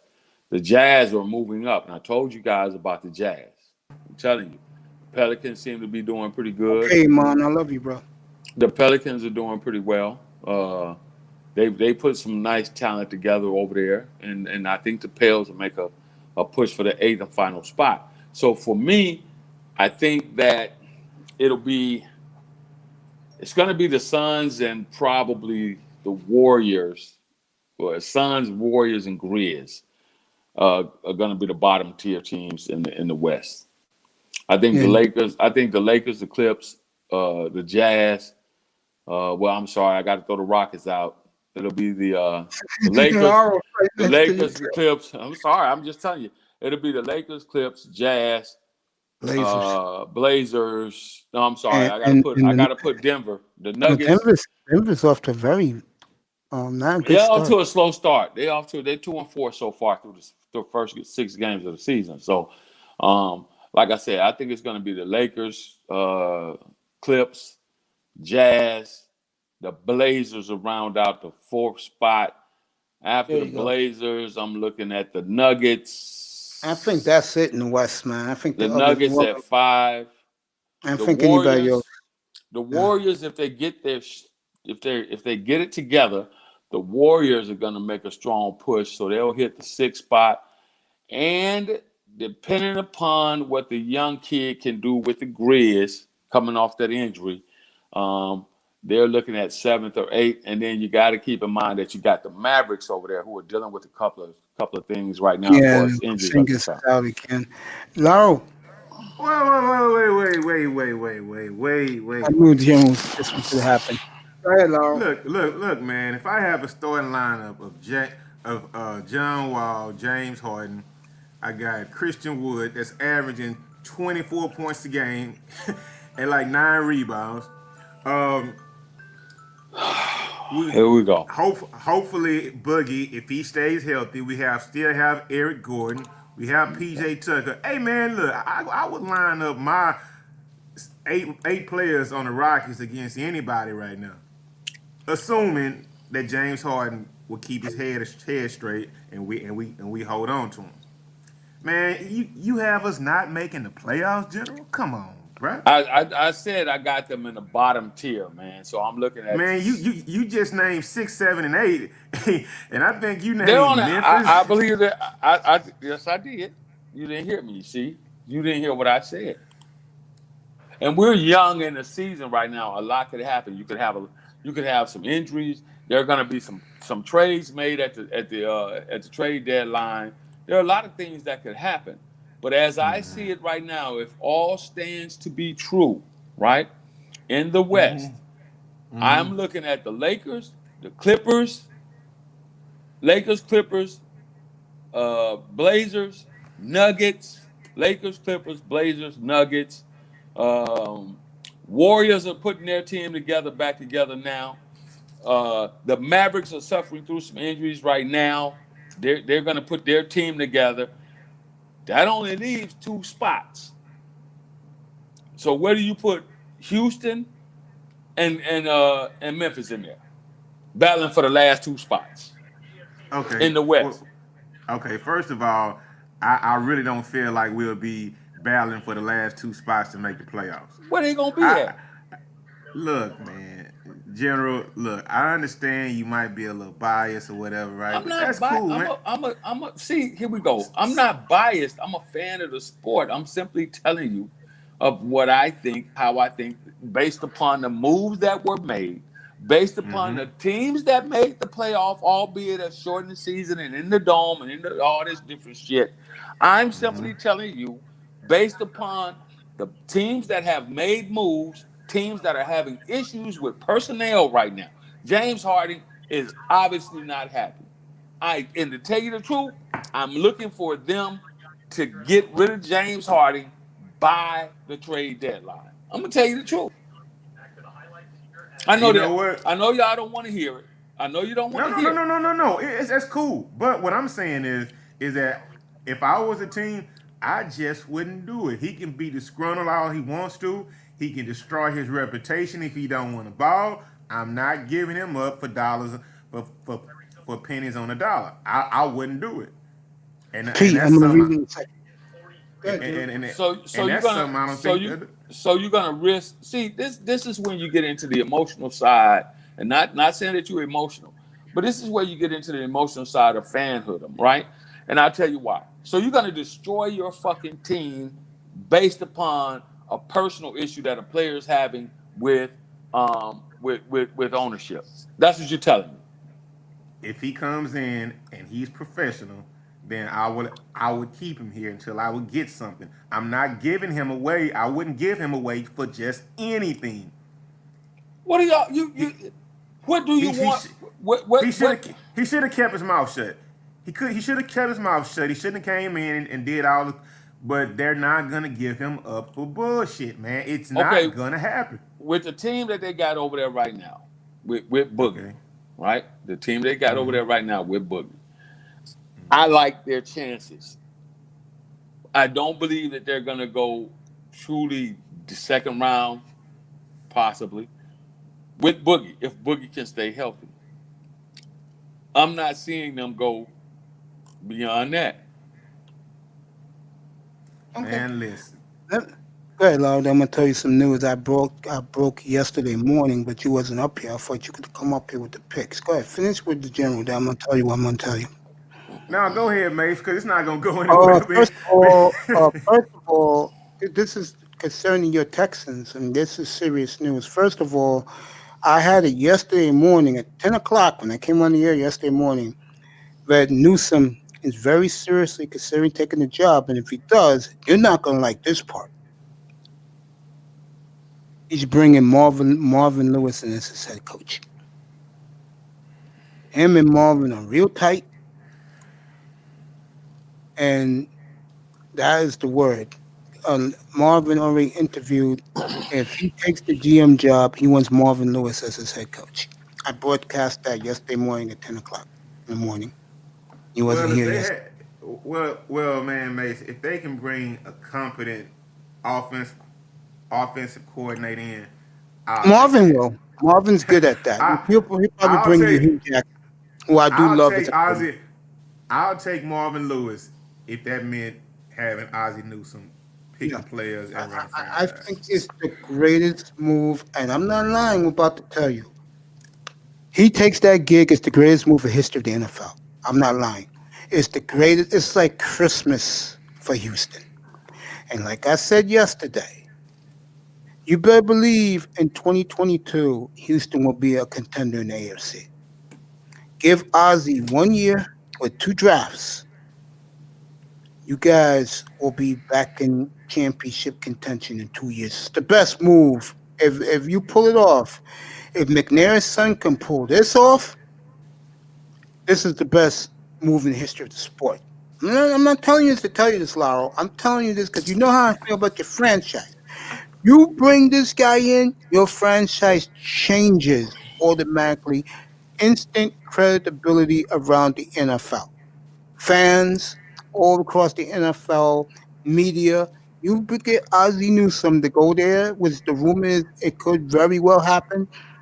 Your organization changes overnight, bro. I'm dead serious. I'm dead serious. Lau, look at me, bro. I'm not hey, joking around, hey, bro. You bring hey, him in, watch out. hey, yo, and the reason why I wouldn't be mad with Marvin Lewis is because, man, our defense be getting torched all year long, man. And Marvin is like a defensive guy, so yeah, I can see it. I can see it, man. General, what do you think of General? Do you follow Ozzie Newsome? How good he was with the Baltimore Ravens? Of course. Okay, what do you think of that move if the Texans pulled this off? I think it'd be a good move. You know, Jerry don't give a shit about the Houston Texans, man. It's just, he's a 49ers fan, But man. we're talking about Ozzie I'm talking Newsome. about Ozzie Newsome, man. I'm not talking about your We're ragged talking about ass probably the Texans. greatest GM in the history of the sport, other than Paul Brown, and that's And no then, lie. I don't want to change your conversation back, but listen, you talking about the damn Houston Rockets? They got Okay. one center on their roster, DeMarcus Cousins. We all know it's not the healthy DeMarcus Cousins that was over at the Pelicans or with the Kings. This is DeMarcus Cousins coming off of a major injury. They got one Uh, center. General, I would ask Oh for you to man. go to your phone real quick and research a player, Christian Wood's first 4 games and his last 30 something games for Detroit Pistons last year. Dude, we got a steal. We picked up a steal. That boy can ball. He's averaging man. Look, it's not a fluke. Okay, He's been doing. so this It's is. not a fluke. We got another player. We actually have another Hey, guy. do you hear this shit, Mace? Now let me tell you what a blow up is gonna be. Okay, just listen to this right here. I seen Christian Woods. Yes, the boy can ball. He's a baller. But here's what's gonna happen. How you gonna ball if you ain't getting it? You got John Wall. You already know what John Wall is bringing to the table. He's a scorer. You got PJ Tucker. He's more of a defender, but he's a scorer. Then you got Mr. Goddamn stall the ball in his hands out fucking James. Dribble, dribble, dribble, dribble, dribble, dribble, fake a pass, dribble, dribble, dribble, flop, goddamn, get fouled to go to the line, James. Bruh, Who want to shoot nothing but threes. Then you bruh, got, then this you team will have, be then, wait, this listen. team I'm will just. be Can I undefeated. get it out? Can I get it out? Yeah, go ahead, Jim. Then you Go got an ahead, man. agent. You got an agent, Eric Gordon, which is the only one that really is gonna have some sort of fucking cohesiveness over there for that team.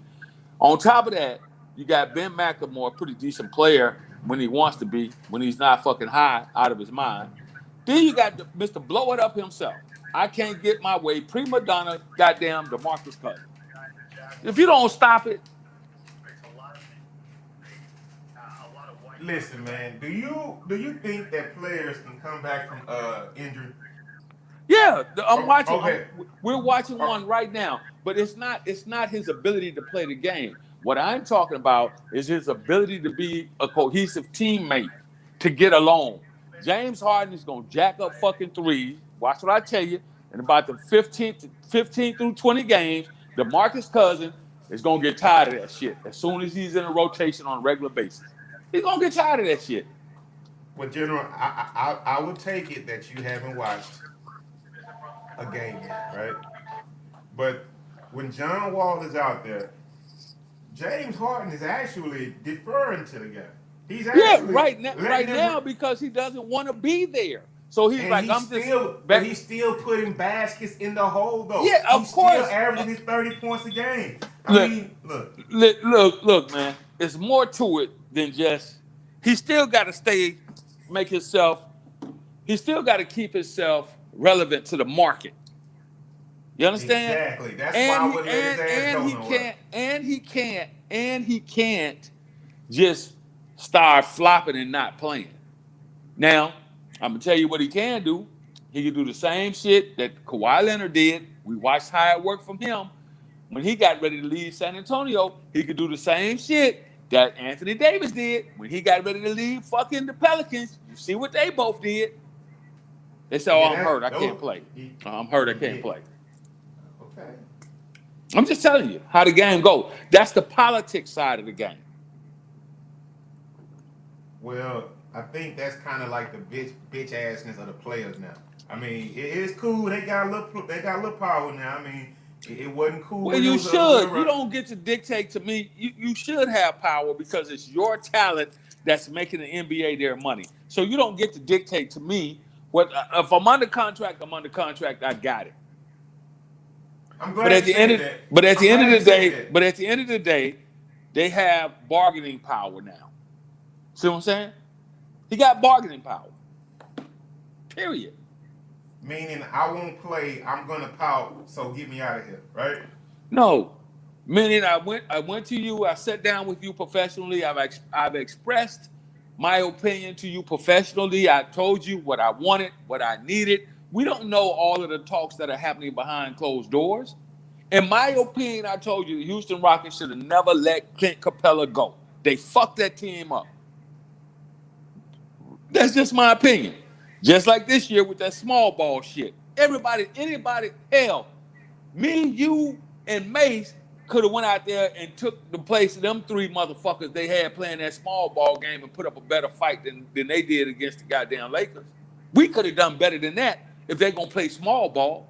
That don't make no fucking sense. That's dumb as fuck. Well, those people are gone now. The coach, the GM, we don't have that problem anymore. Oh, I mean, it was a point to where Harden ran the franchise, man. He actually ran the franchise.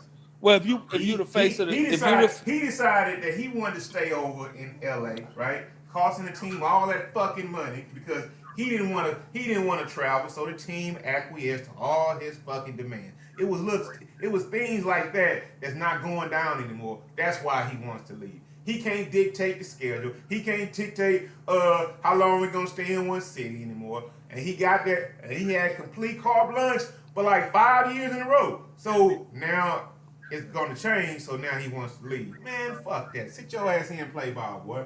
I mean, that's really what it is. That's all what it is. So if he goes anywhere else, you gotta get in line there too. You're not gonna go to a new team and think you're gonna run things. So the best thing to do in that scenario is to get rid of the problem child within the franchise, and then you back that up by replacing him and winning, and let him go somewhere and watch him lose. He will ultimately fuck himself out of the league at an earlier stage than what he wants to be. That's what'll happen. I don't know about that. The way he can put the ball in the basket. I mean, yeah, he could put the ball in the basket, but he's a defensive liability. Like at some point in time, who's gonna play defense on that goddamn team y'all got over there? PJ Tucker, maybe DeMarcus Cousins. Who else? Hey man, this is an offensive league. I mean, come on, Jed. I mean, you play defense in crunch time, man. Yep, defense win champion. Yep, you exactly. See, I'm glad. You play I'm glad defense in crunch time, man. Hey, Mace, you hear this shit? Mace, do you hear this? Yeah, I hear it. I'm glad you said that because we all know, no matter how offensive the league is, when it comes to the playoff, is when you got to play big boy basketball, and you have to play defense. Defense wins championships. You've been misled. You've been misled because You got all these 3-point shooters out here. You've been misled because now you had the Warriors on their little run with their high-powered offense and the Splash Brothers. Y'all been misled behind that shit. But you see what happened when motherfuckers actually lock down and start putting some defense on their ass and stop letting all that skip through the lane shit go? Again, my question to you is, crunch time, playoff time, who's going to play defense on that team? John Wall ain't finna play no D on that team. We know James Harden ain't playing no fucking D on that team.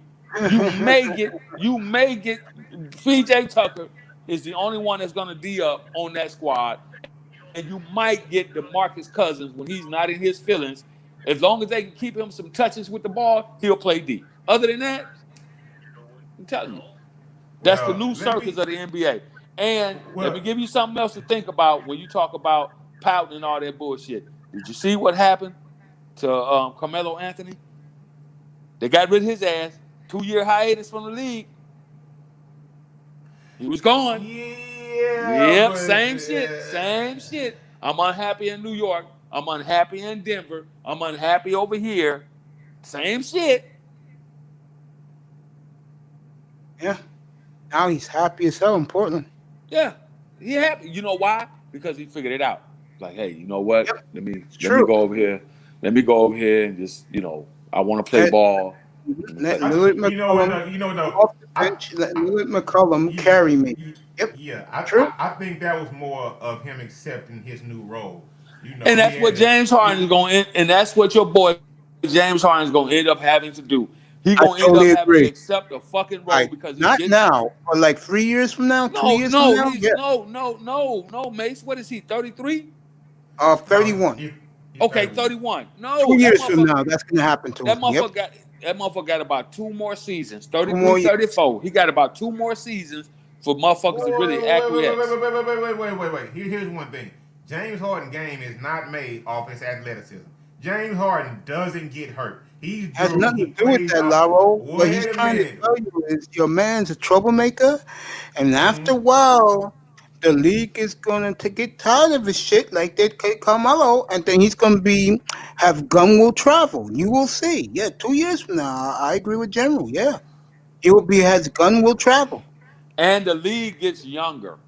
Yep. Same shit. Gilbert Arenas. Do you remember Agent Zero? Gilbert Arenas. He kept getting hurt. He had bad knees. Bullshit. Gilbert Arenas. Gilbert Arenas kept doing dumb shit, bringing guns in the locker room and all that kind of crazy shit. He wasn't hurt to where he couldn't play. He admitted it on his podcast. I could have played another 3 seasons if I physically, but I made mistakes and I paid for them. They got rid of that dumb shit. They was like, nah, man, you ain't here bringing loaded guns to the locker room for what? You out of here.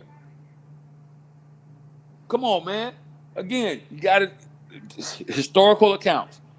James Harden, look, he's a prima donna. They started treating him like a prima donna. They started trying to give him that, edge him up in the top 3 in the NBA, up there with LeBron and goddamn KD and Steph. You start hearing them put his name in those circles, and he became a prima donna. Man, when he got to Houston, they made him the face of the franchise. What have they done in Houston? When he was in OKC, man, he was actually dating Trina at the time, bro. He's been a party boy since probably Arizona. Personal life. I'm talking about his life on the court. No. Party boy means that affects your play on the court. Party boy means you at the strip club, goddamn 4 nights a week. Party boy. No, bro. It affects. Trust me. It affects private, personal life. It affects. Okay, that boy, and I won't disagree with you, but let me tell you what's gonna happen. I'm gonna tell you the future. Swami, NBA. All right. James Harden, one of the best to ever do it. Charles Barkley-esque on TNT. That's his future. That's what's coming down the pipe. I don't see Harden on TV, General. Well, no, he won't be on TV. I'm just saying. He's the brightest guy in the country. That's why I say Charles Barkley-esque. That's why I said that. Mace, what? I'm shocked to hear you say that about Harden. You don't know that guy from a can of paint, bro. Any You know he guy who got. has a jersey retired from a local strip club in Houston, that's all you need to know about him. Hey, General just said that's personal life, right? Mm-hmm. That's his personal life, But right? it Yeah. does Hey affect, man, That's and your I'll give you professional that life point. too. Cause all you're doing all day when you're bored laying up is thinking what chick I can call over here and just rock her world. That's all that nigga thinks of is ass all day. I'll give you that point, Thank you, General. brother. Thank you. I'll give him that point. It does affect the way you play on the It court, but does. at the end of the day, you can't separate, which is why you will never win. You won't get that ever elusive ring. His thing right now is to get over there with KD, reunite, and allow KD and fucking that boy from Cleveland, Kyrie. Kyrie, to fucking carry the load and get him a ring. That's what he's thinking. There ain't nothing wrong with that. No, nothing wrong with that. yeah, I bet you. Yeah, I know you would say that, but I think it's something wrong with that. But If you hey, want man, out that's of just here, how yeah, I because he's personally coming feel, from man. Houston. If he wants out, I would trade his motherfucking ass up to Toronto. Go up there. Oh man, it's good to have a boy in the league, man. Why can't he just call his agent and have his boy bring him over to do one of the Rich Paul moves or something, man? Run the league. Why can't he go where he wants to go? Why can't he pop? That's you the one have a problem with that. I don't. I'm I do telling have you. a problem with I'm it. telling you. Yes, I have a problem with guys pouting and being let out their contracts. I I'm have a problem with it. Yeah, I have a problem with all the best players trying to gang up on one team. Yeah, I have a problem with it. Yeah, I have a problem with it. General will be back. General popped back up. Here he is. General's having connecting problems. I'll get back to him. Let me get back with you with the Texans. When I broadcasted this yesterday morning at 9 o'clock in the morning your time, 'cause I found out like 7 in the morning your time that this may seriously go down. I said what I just told you, and I'm dead serious. It will be one of the greatest coups in the history of the NFL and in pro sports to get a brilliant man like that. Now, knowing Marvin, he'll bring Hugh Jackson as your quarterback coach and offense coordinator. I think that will be a dream scenario for Watson. Here's And one thing, yeah, Mace, you might know more about this than me, yeah, but I've always heard that Hugh Jackson was supposed to be some great offensive coordinator, right? he is. But I haven't seen him run a offense to where he just tore the scenes up in the last 10 years. Well, first of all, let me give the man uh some due. When he went to the Raiders, he turned Okay. that sorry ass program around. But you know what happened? He had an ego, and Al Davis, God bless his soul, couldn't take it. They went from the joke of the league to 8-8. He fired them. The Raiders were scoring points. He went back to Cincinnati. Called what's his face? Um, Andy Dalton had the best years of his life with Hugh Jackson. And it wasn't like he was tearing it up though, Mace. I mean, He damn, was man. having big years, bro.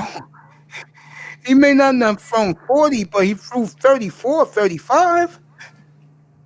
Hey, you know what though? That would be a change, and I think some people down here would really like that or whatever, right? Yeah, yeah, yeah, I yeah. mean, You know where we're no, going no, with no. this. What I'm saying, yeah, if they actually let brothers come down here and run the franchise, because Yeah. the last time that we had one here, Rick Smith or whatever, right? People they liked him, but they always, Because they it were, never like I it said never was to you, good dog. enough. It never was good enough. Yeah, because But thing Laws, like I is, told you, yeah, the Texans, it's just something about them, bro. It's like they don't have the it factor, and they should. Look at the great players you had. I'm going to tell you, I did not see this because back then I was going to my clinic again, like I am now, 5 o'clock in the morning. I heard when they were playing the Patriots, unless this was like 2014, This idiot owner made the whole team wear Leatherman jackets to the game. Are you effing kidding me? Nah, man, that was the players that did that goofy shit. Yo, again, you hired this man. I'm talking about I the remember GM. that. Yeah. The perception around the league changes, bro. Just look at the Ravens. Since when Ozzie took over, look at them. Remember, in one draft, he took Jonathan Ogden and Ray Lewis. Ed Reed. This guy knows the best of talent. They won't allow. Let me tell you something now. You hire this man. Next time you come up here and he's hired, nobody be laughing at you no more, bro. Hey, man. Hey, bro, listen. Y'all got your digs in. You I had don't your care pick. about the pick, bro. I don't care about that. I think about I'll you being happy, you being proud to be a Texans fan, bro. Yo, you know how happy you would be to represent that team, bro? Bro, with Hey, that Mace, hold pick, on for a second, Mace. yeah, go ahead, Laurel.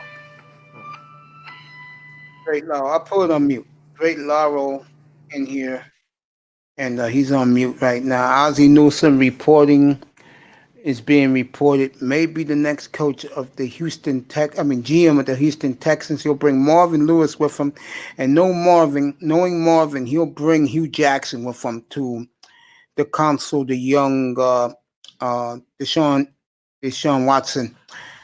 I think it's a marriage made in heaven if they could pull this off. It will be a marriage made in heaven. Heaven. Pete says great players get what they want. Brady. Who would imagine AB? Yeah, back in the league. I love AB too. Yeah. Yeah.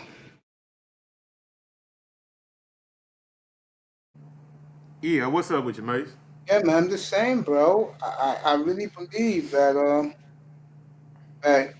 will be the greatest thing to happen to the Houston Texans ever.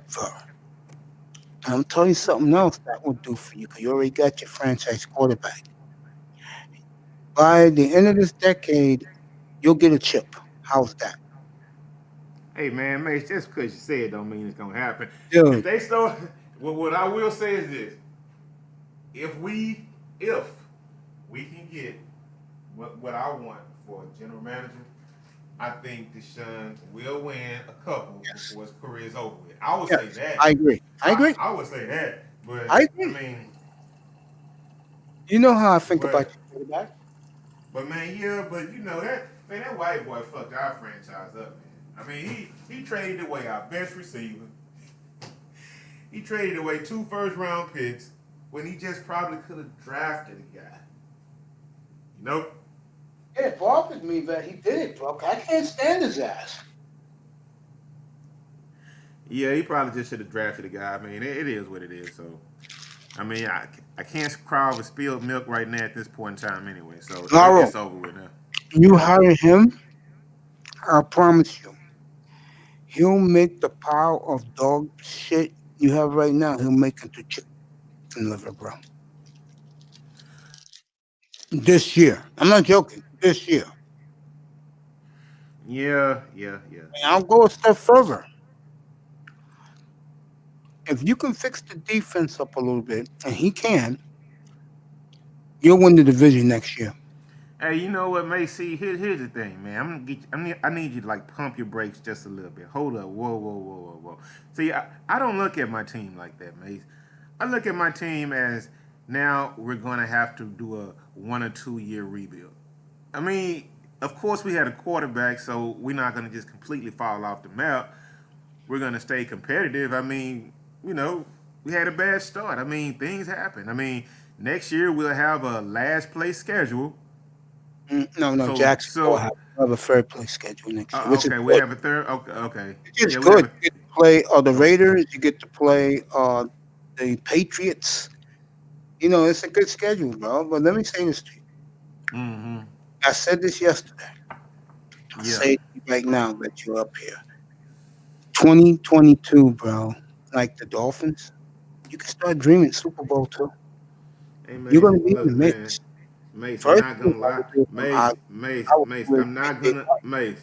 I'm not gonna lie to myself, and I'm You not you don't gonna have lie to to lie to you, yourself. This and I'm man's a not proven track record. and I'm not gonna lie to you either, man. You guys aren't going anywhere anytime soon, bro. We'll be all right. Question is who we're going to pick on 107 days from now. I'm going to put a ticker up here and count the days to free agency and the draft. Oh, Yeah. man. We're going to have a wild free agent show. I'll tell you that. I just think the Texans making that power move, and that is a power move. They pulled that coup off. Wow. Yeah. Wow. When I heard that yesterday morning, 8 o'clock in the morning, my time, bro, I was stunned. I said, yo, Laurel's going to like this, bro. How could you not? And let me tell you right now, you want to know how highly I think of Ozzie Newsome? If he came to my team right now, I will fire everybody, including the coach, and let Ozzie bring in whoever he wants. I think you're going a little bit too far now, Mace. He has the proven track record, bro. 2 Hey, Super man. Bowls. Look at his drafts. He whiffed on Kyle Bowler. Okay, everybody whiffs. Look at his drafts, bro. Well, Mace, the man does have blemishes on his record, man. He So I does, mean, but not as many he blemishes as others. yeah, you're right about that. I mean, this guy, if he, all right, let me say this. If he never won a Super Bowl, okay, fine. People can kill him. Got 2 chips in the bank, and his first draft was a bonanza. Okay, Lewis at 25, Ray Lewis and Jonathan Ogden at 6, bro. Come on, man. That is called stroke of genius. Yes, the Ravens, they have had a decent run. Hell of a run. They haven't been good every year, but they've been good most of the years, and it's Yes. really all you can ask for, really. I mean, Only team in the Belichick era to go up to New England twice and beat them in the playoffs. so we'll see what happens with that, man. Bro, for your sake, I really, really would love to see that because, to be honest with you, Lau, you told me you travel on a travel team, you and your boys to see this team everywhere they go on the road, bro. You deserve it, bro. You fucking deserve it, dude. I mean, I was so Yeah. happy for you yesterday, man. I was caught up in all the games yesterday, but I was happy for Hey man, you. no, you wasn't, man. You were happy for yourself, man. You know why? I don't care about this. Because we Bro, lost. I'm being of Yeah. honest respect to you, bro. I don't care about the third pick. I'm being honest with you. Oh man. You sign, seriously, you sign this guy. I will tell every MF who comes up here to talk shit to you. I'll just tell him, look at the track record. Ozzie Newsome. Enough said. I love Well, this. I love him as a player. Maybe that's why I'm a little biased towards him.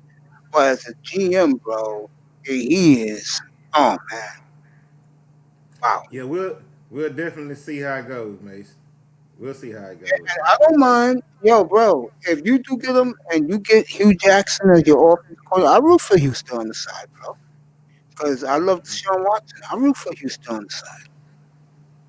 Okay. I Okay. We'll see, bro. We'll see. see, bro. Other than that, how was your weekend, bro? Man, it was okay. Actually, man, I got to go into this building real quick, so I'm gonna have Yeah. to jump off. Yeah, go And ahead, bro. I hope you feel okay, good. And I'm gonna stay up here for a little while and see what coaches get fired. okay, that's what's up, man. I'll chop it up with you later. All Peace right, out. be good. Have a good day down in Houston. The weather warm? Oh yeah, it's nice. There you go. I love All you, right. man. Great Laurel was with us. Pete is busy right now. So I guess I'm riding this USS Taggart, Mace Taggart by myself, which is okay.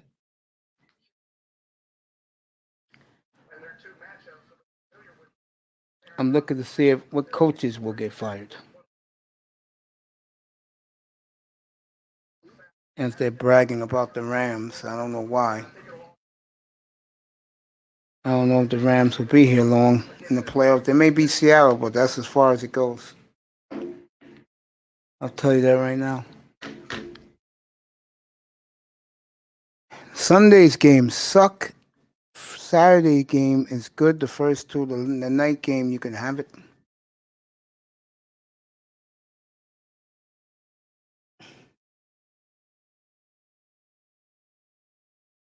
I'm looking at the Rams and Seahawks.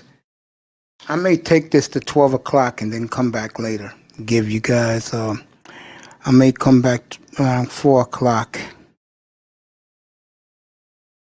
There's only 2 coaches fired so far today. Yesterday was Adam Gase. Today is my good buddy Dougie Maroney, who got a raw deal in Jacksonville.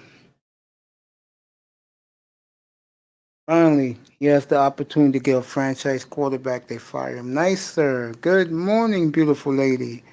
I am good. I am good. I think some of these guys left the chat room. They're listening at their jobs, at their desk. I'm good, baby. I'm good this morning. How are you, beautiful lady? Yeah.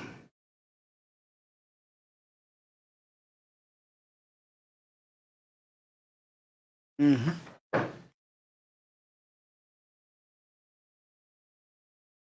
Oh,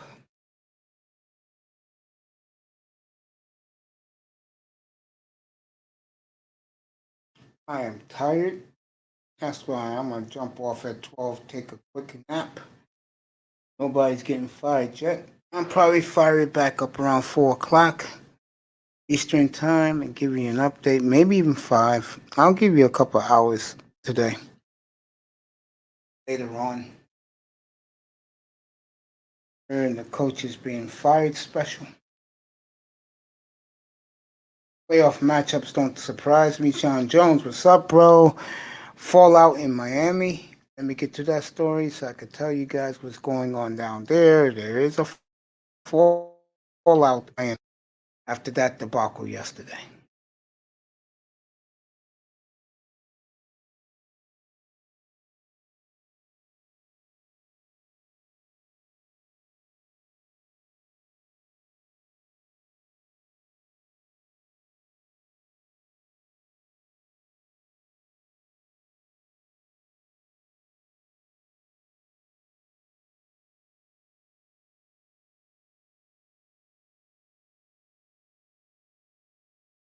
We'll see. Dolphin fools, as their fan base is continuing to live not a reality.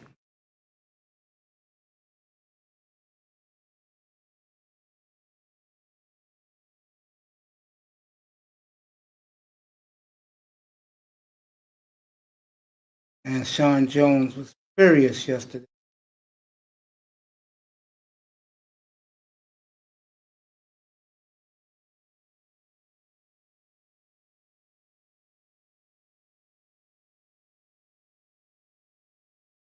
The Bills went 8-1 in the final 9 games. It wasn't for a Kyler Murray lucky pass in Week 10. Buffalo would have went undefeated.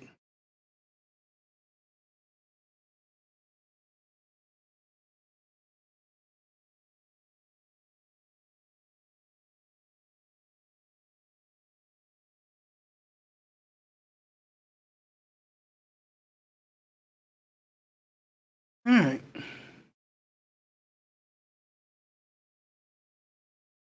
Let me get rid of this. Get rid of this. Dolphins are officially picking 3rd and 18th. So, Dolphin fans, 3 and 18. Here's your picks. John Jones, if you're still there, I'll be with you in a minute.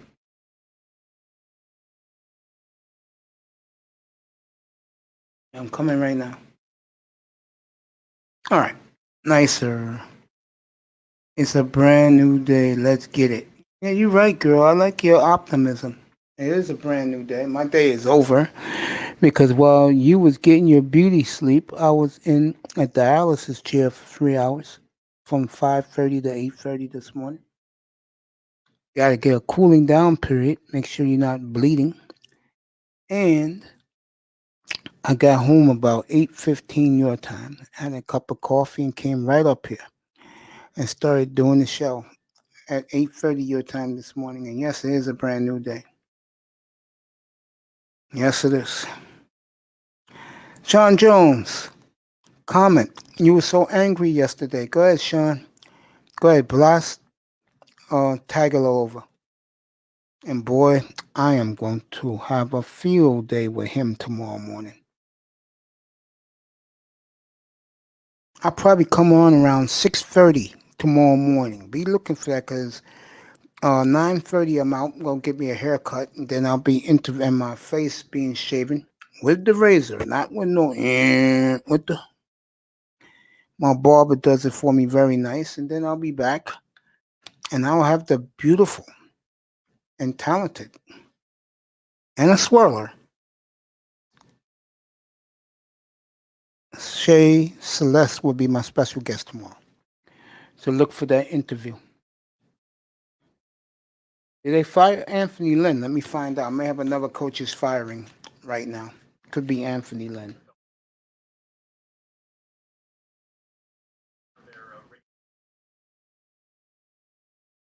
Is Anthony Lynn fired? I will find out in a second. Yep, Anthony Lynn has just been fired from the Chargers. Thank you, Sean Jones. Anthony Lynn, 4 years. Justin Herbert had 31 TD passes, 289 yards a game. Wasn't good enough. So Anthony Lynn was fired. That's the third coach. That's 6 coaching vacancies available now.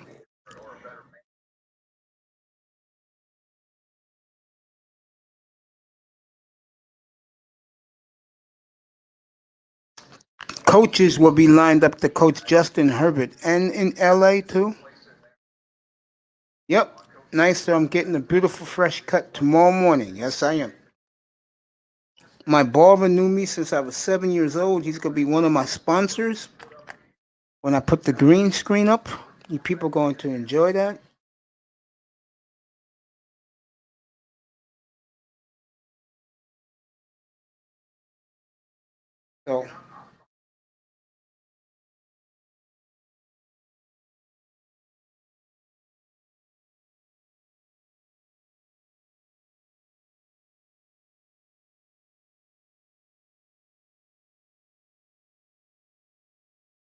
So Anthony Lynn was fired this morning.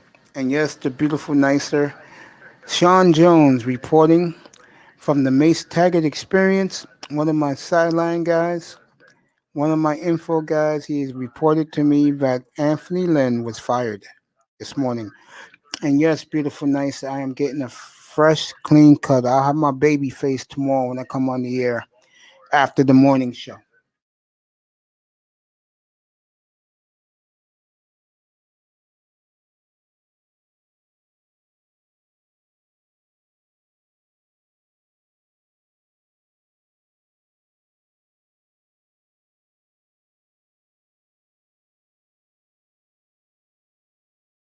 So, yes, yours truly. I'm going to be getting a fresh new face tomorrow.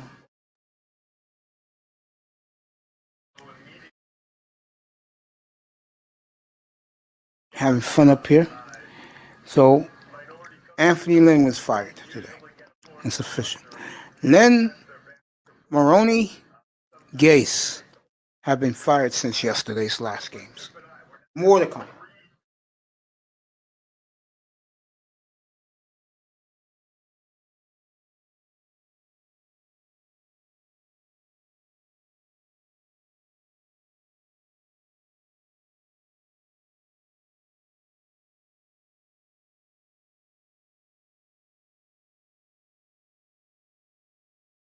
Coach is getting fired. Yeah, I love it. I didn't want this man. The 2 guys who got fired this morning, I did not want to see get fired. I didn't want to see Anthony Lynn get fired. I don't like to see my black brothers get fired. Nor I didn't want to see Dougie Maroney get fired because Dougie Maroney is from my next community over from me, like 5 minutes away. And he's a hero in that Italian community, Dougie Maroney. My nephew went to the same high school he did.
All right, I'm not asleep, everybody. I'm just chilling. You about to lose your job. You about to lose your job. Get this dance. You're about to lose your job. I'm not as vicious about it as you may think. It depends if I like you. These two coaches today I like. The Jets coach I don't like. Don't care for him. So, But in all seriousness, my heart goes out to these men because they have families. They have to uproot their families, go to the next city. They're going to get a demotion. They'll be lucky if they get another gig. But the one thing about pro sports, they're family. It's a fraternity. Guys know the other guys, so they'll look out for you if they like you. No, it's just that when a black man loses a head coaching position in football, that's brutal because we all want our brothers to succeed. It's like in basketball. And there's a female coach named Becky Hammond, who was a big hero in New York years ago because she was a great basketball player for the WNBA New York Liberty. And I was telling guys the other day that if she'll get an NBA coaching job soon, and like a place like Portland, Oregon would be good for her because the fans will rally behind her. The two best players play her position, and the two best players will get the players to buy in.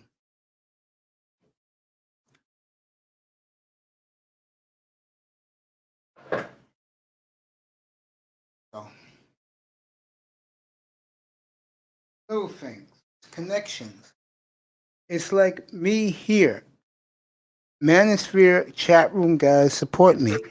I had Mahogany yesterday said something very nice about me. She said, Mace, you're doing a great job. She was talking about my subscribers. And I know once I start doing videos and posting the videos up and doing um um podcasts and with the new studio I'm gonna build and graphics, I think I'm going to do a lot better. So and nicer, I do appreciate your support, baby girl. I appreciate you. Appreciate everybody. Don't think I don't, because I do. And I appreciate this beautiful MJ Acosta. Boy, God has blessed beautiful women. She is one of them. To say. Oh man. Yeah. This is a shout out to my man DJ Cooler this morning. Oh yeah. Oh man. I'm in such a good mood this morning. I'm gonna give me a good nap this afternoon when I finish this and wake up real fresh. I'll probably come back for a night show. Everybody getting time. Tomorrow I will kill the Miami Dolphins. I will destroy that gutless display they showed yesterday. And Stephen Ross. Could be my first video. Could be on Stephen Ross.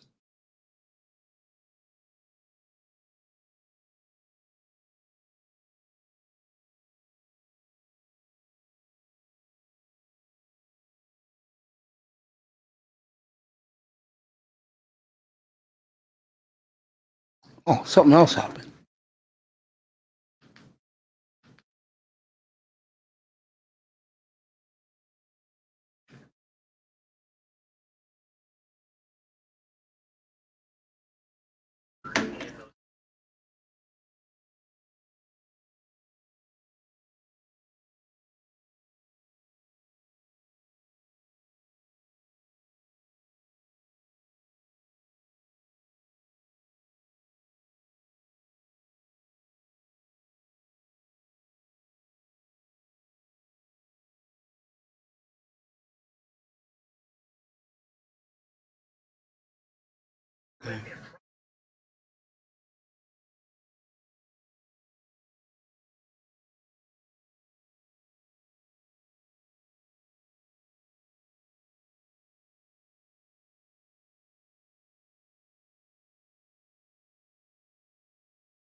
All right, let me see. All right, I'll read the Miami Dolphins later.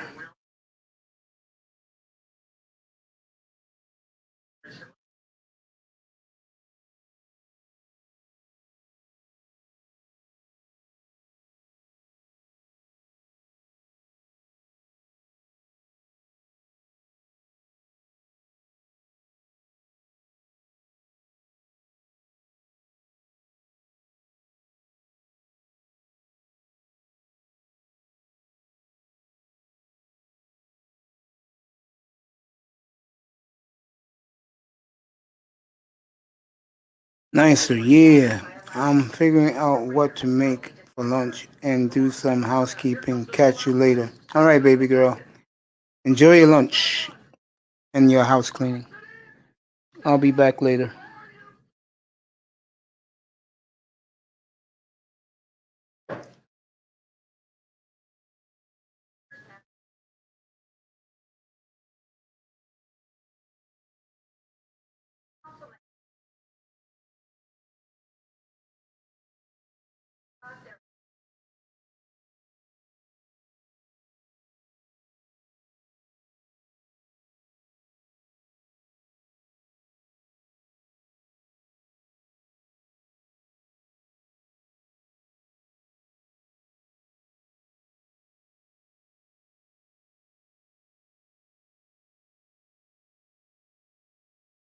All right.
All right.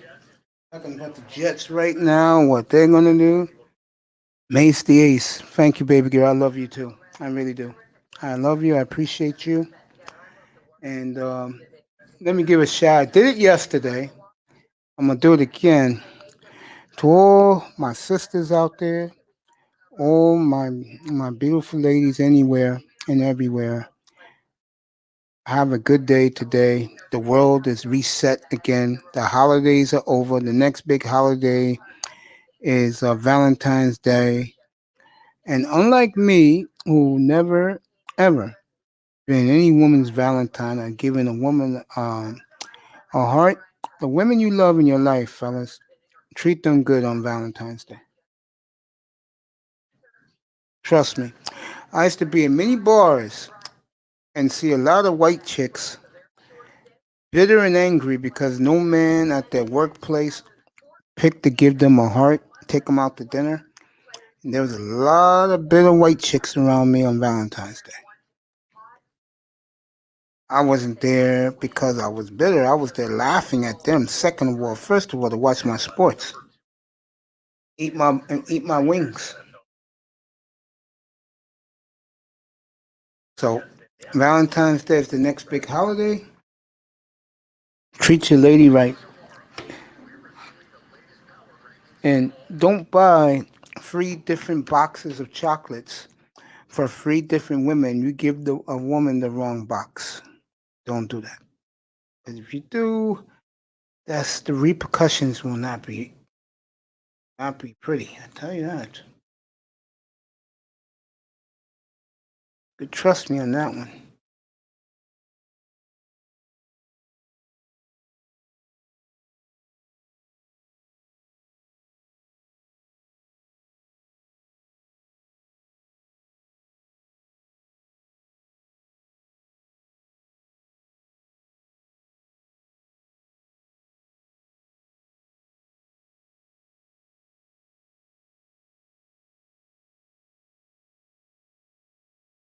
That will not be a pretty sight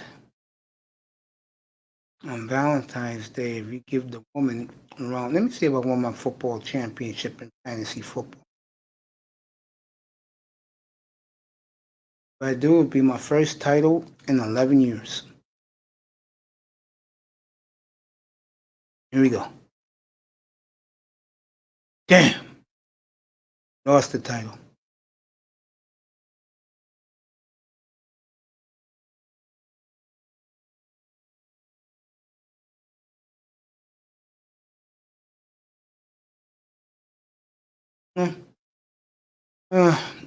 That's that. Let me see my hockey team. No, I don't have a life, gang. Should be drafting.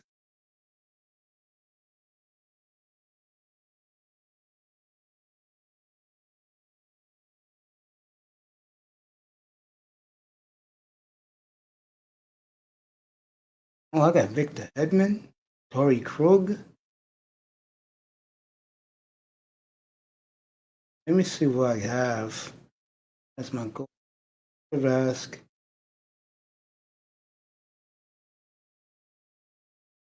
All right, I got 3 good goalies. All right, I'll live with my hockey team. May make some trades. Let me see if my boy is available.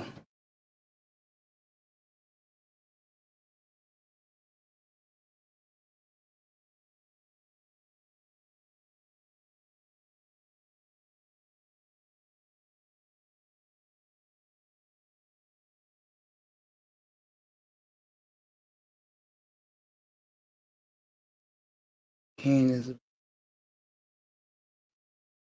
all trade for.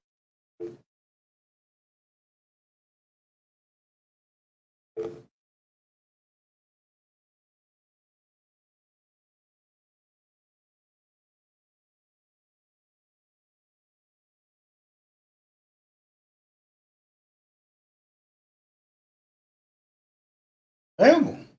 Oh, Fox Strike. Yeah, I'm gonna have to make a trade with him.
Don't worry, folks. I didn't go anywhere. Right here.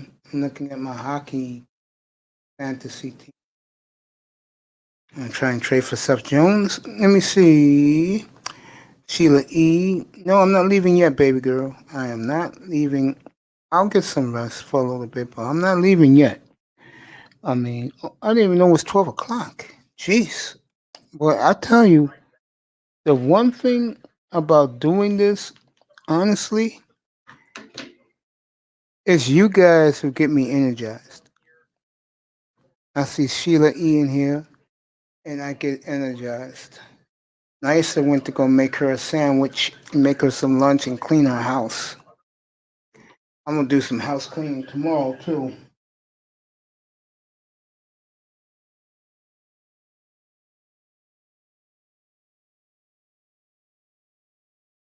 Here we go. Click on this. Give this beautiful lady some hugs and kisses from me. I don't mind doing.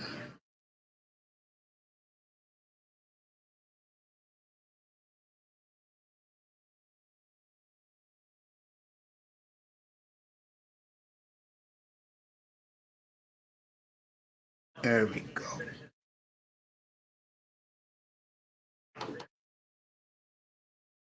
There we go. Sent to the beautiful Sheila E. Oh boy. Yep, you get re-energized in this bad boy very, very quickly. I'm here, baby girl. I'm just chilling. Had a long morning. Listened to Platinum. I was up on that panel a little bit talking about um, women who lie. I was laughing my ass off when Platinum and Dusty was cutting it up. And I think one of the things about me, and since Sheila E's in the chat room, I meant what I said. If I was dating someone and I was feeling that person, I would rather have romantic dinners with her at steakhouses or seafood joint because a lot of sisters love seafood than having sex with that person. The reason is because I'd rather win the woman's heart for her to trust me, to believe in me, and she will know that I'm a guy that has no ulterior motives. See, the problem, especially in our culture, like American black people, I heard a young lady on O'Shea last night talk about why black women in Britain don't like black men. And the reason is, over there is, they don't expect anything from a black man. And she gave a chilling analogy. She said that, young lady said that if a black man wore a suit to work every day, was a young executive or executive, that um,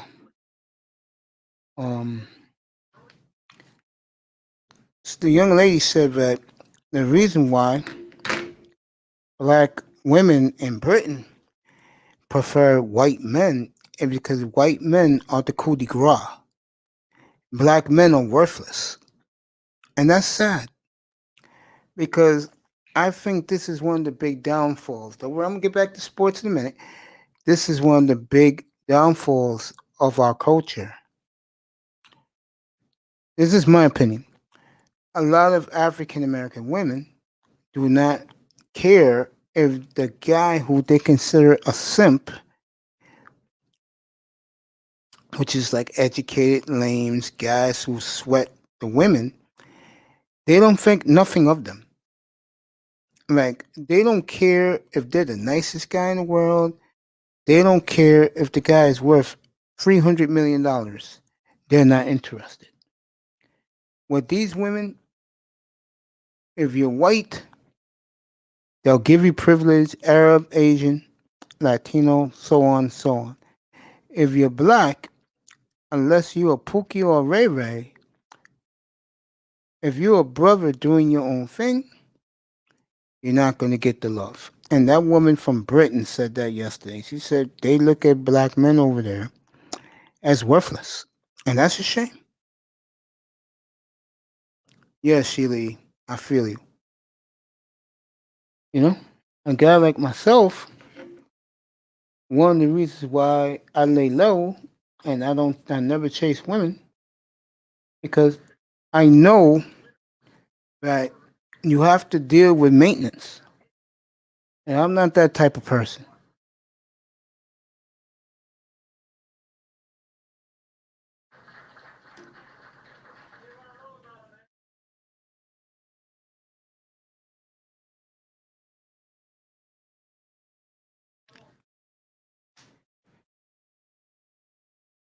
Yeah. That was pretty sad to hear that from that young lady from Great Britain yesterday.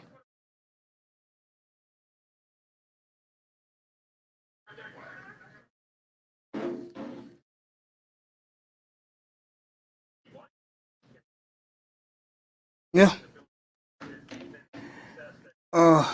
Here in the United States, it is also reaching that point of no return. And I was telling Platinum this morning that maybe sometimes you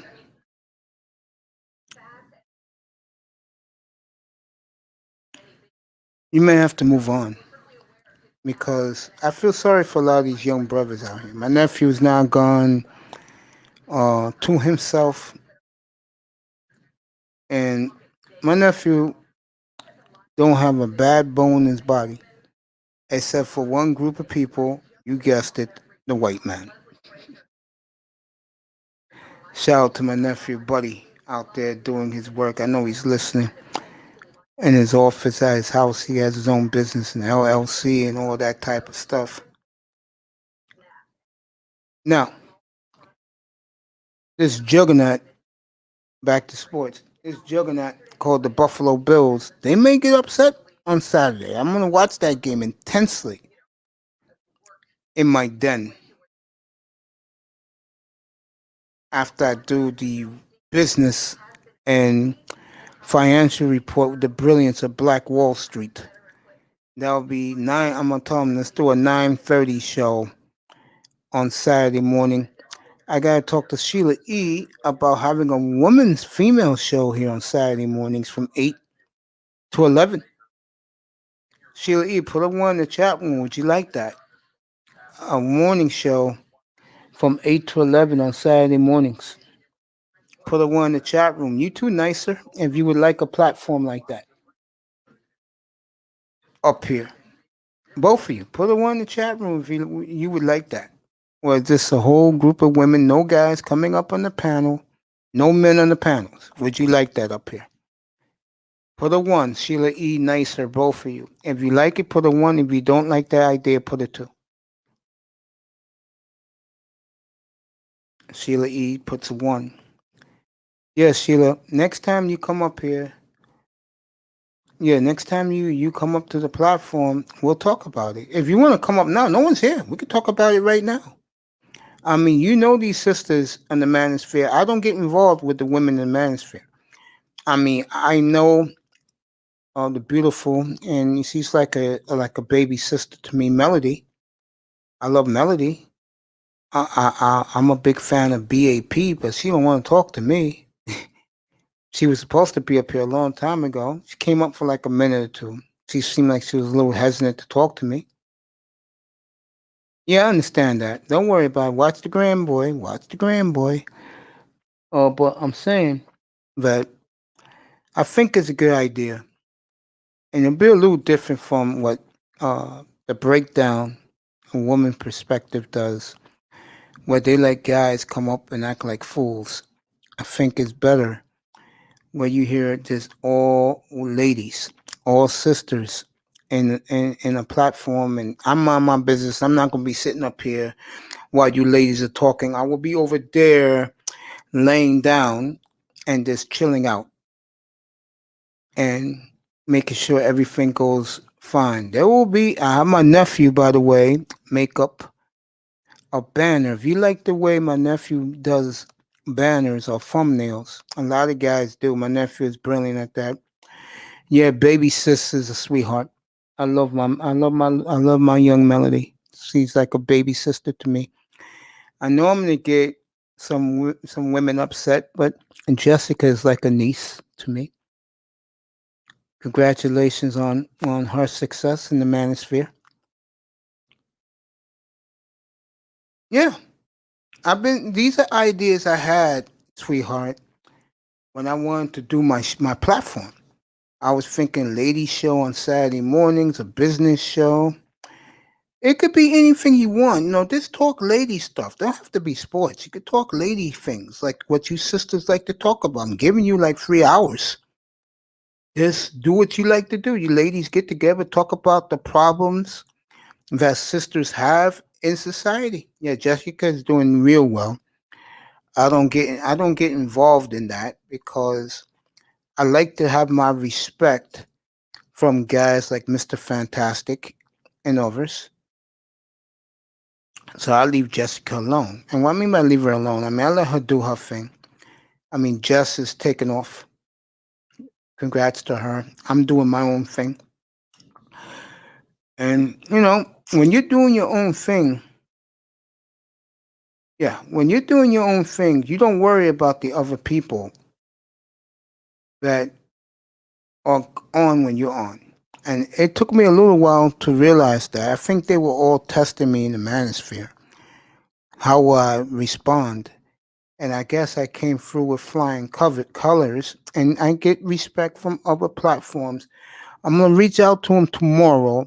Hopefully next week, I will have Edward Anderson up here.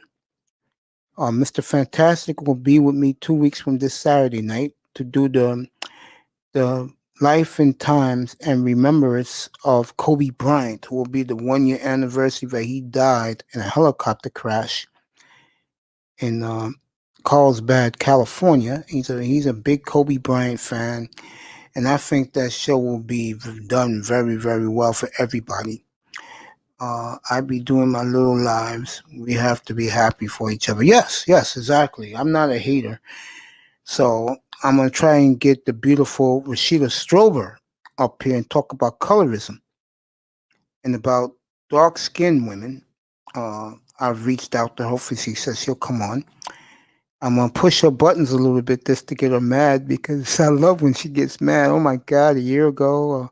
It was about a year ago when she went nuts on Fantastic in a video. So there's people I'm reaching out to in the manosphere to come on up here. The Roger Report, he'll be on up here soon. We'll work it out. He said he'll definitely do a one-on-one with me up here. So there's a lot of people I've done already. Fred Ward, Colombian War Master, Green. Damn, I haven't seen him in so long. I did him.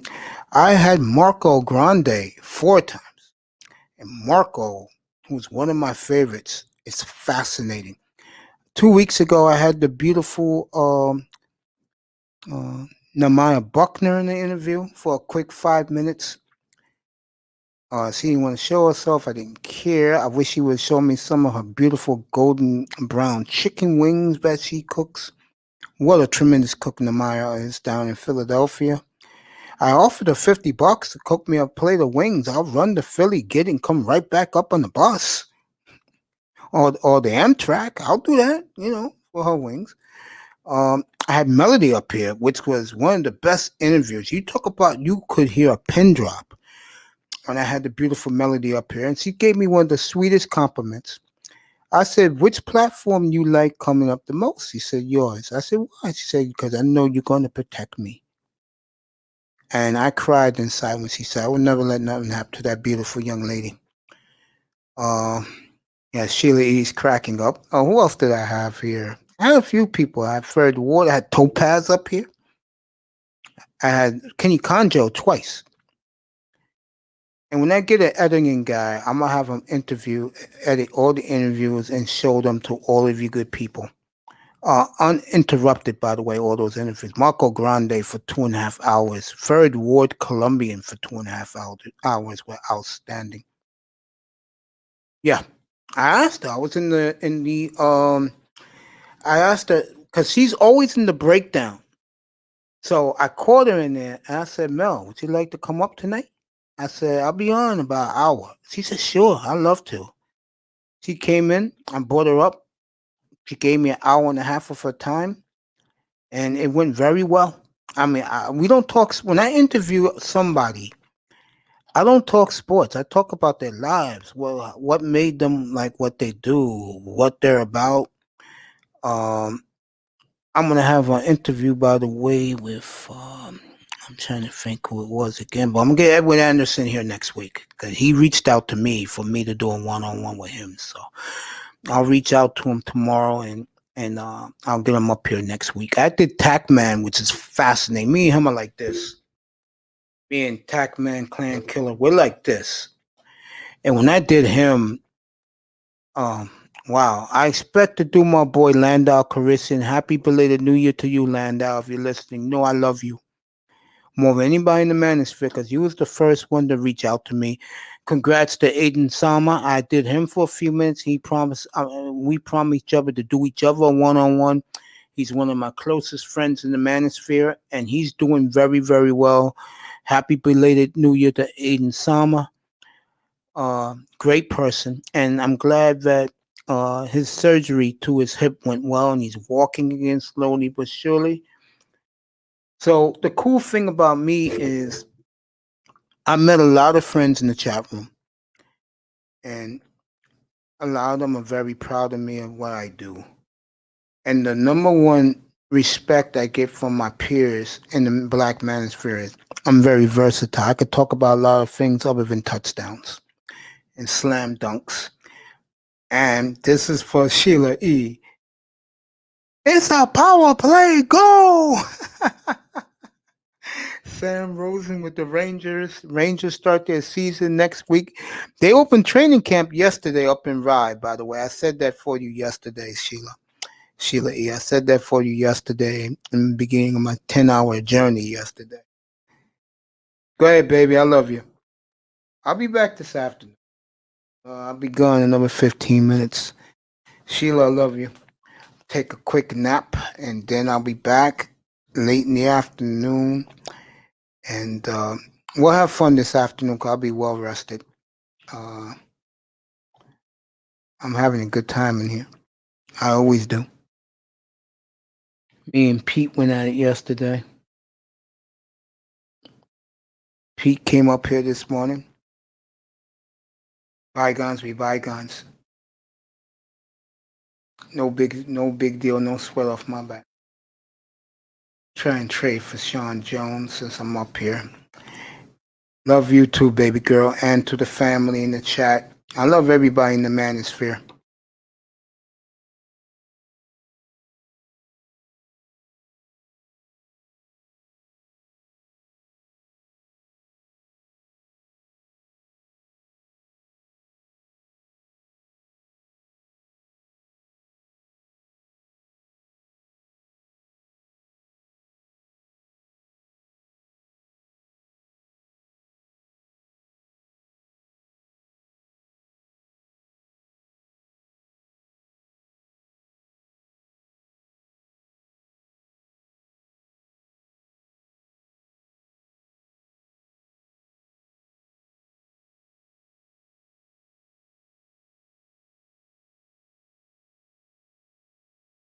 Yeah, folks, I gotta get my defensive players. See, we got Seth Jones. I gotta trade for my Seth Jones.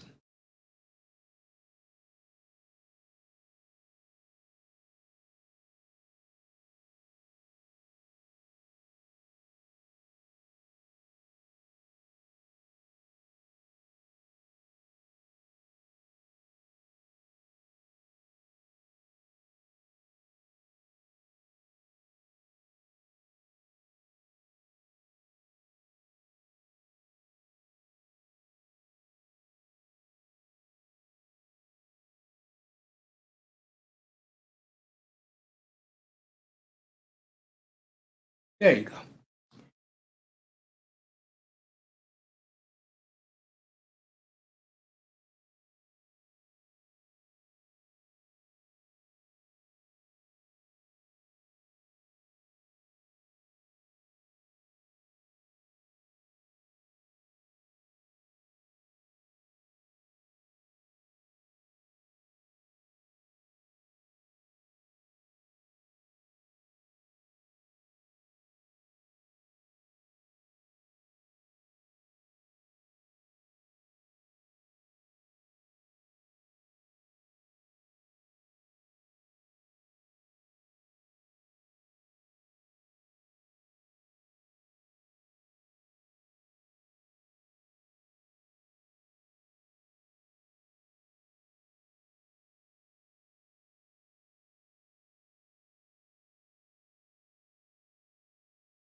All right, folks. I'm just looking at something.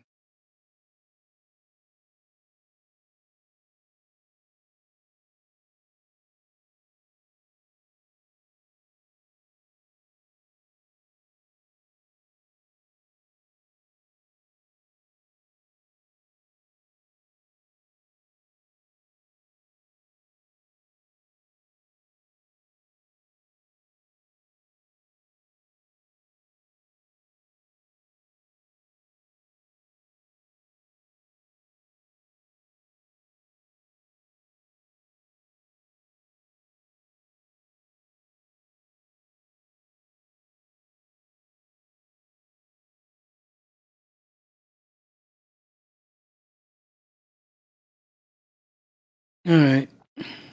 This should be a good rematch on Sunday. I'll poo-poo it, but it's not like it's at the top of my ledger.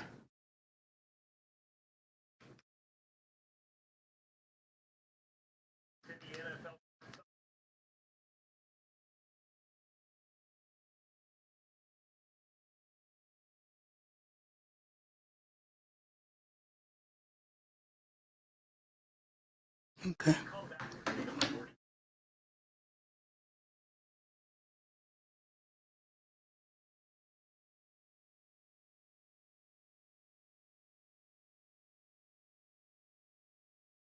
It's showing right now. Waiting for more coaches to be fired. I'll be back in a little bit. I'll be back in about, when I finish this. I should be back around 4 or 5 o'clock. You'll get the back signal, but I'll come back. I'm just gonna get some rest.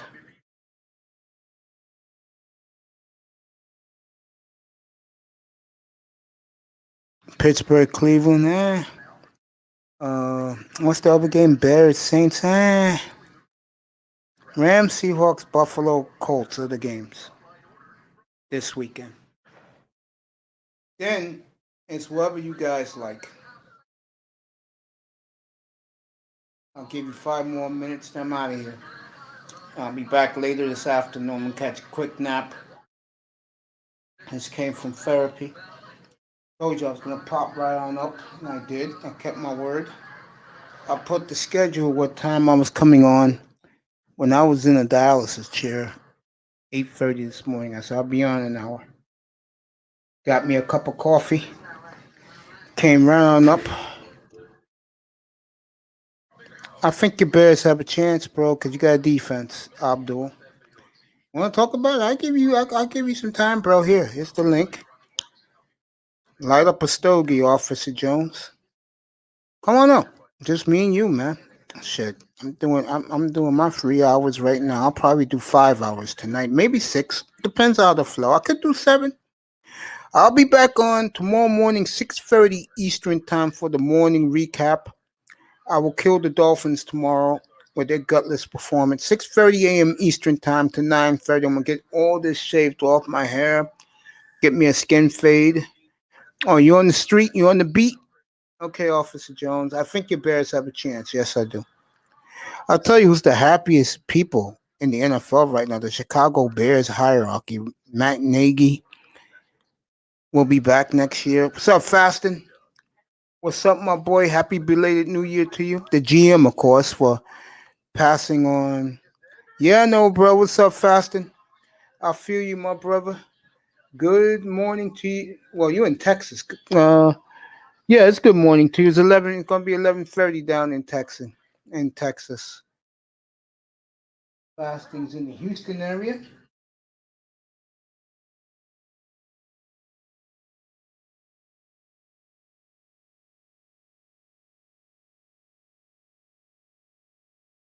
Thank you for your support, my friend. Be safe on the road. Carl says it's beautiful down there in Houston this morning in H-Town.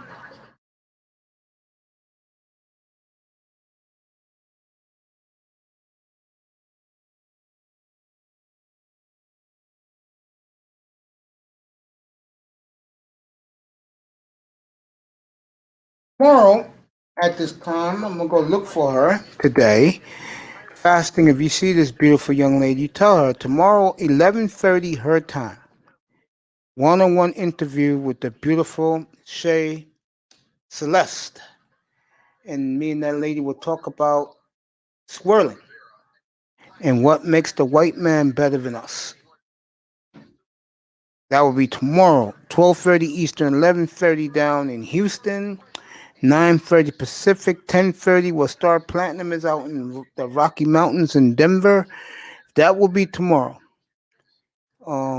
Me, yeah, Cowgirls are still subtitle.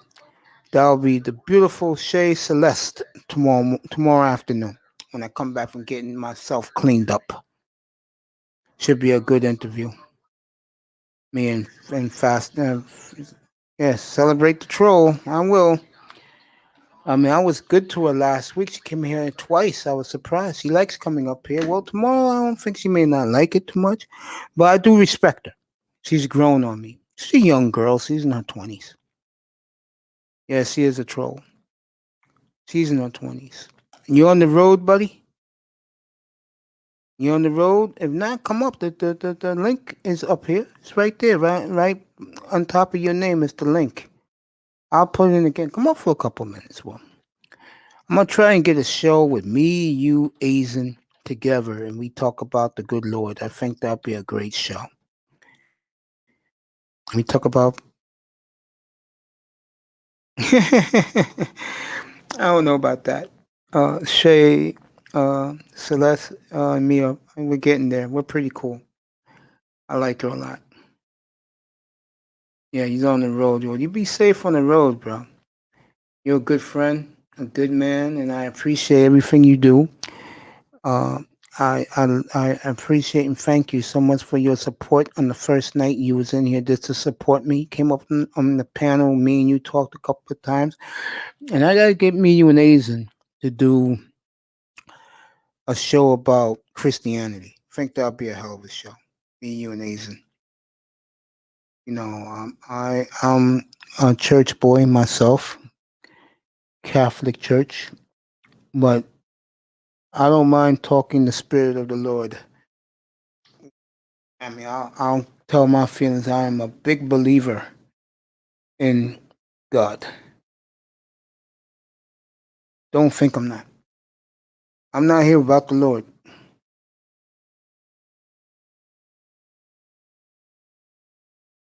Just to say a couple of things.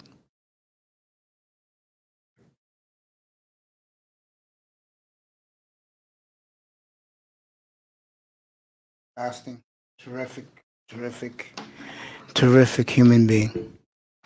You just have to understand the lingo, but he's great.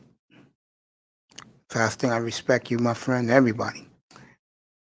All right, I'll be wrapping it up exactly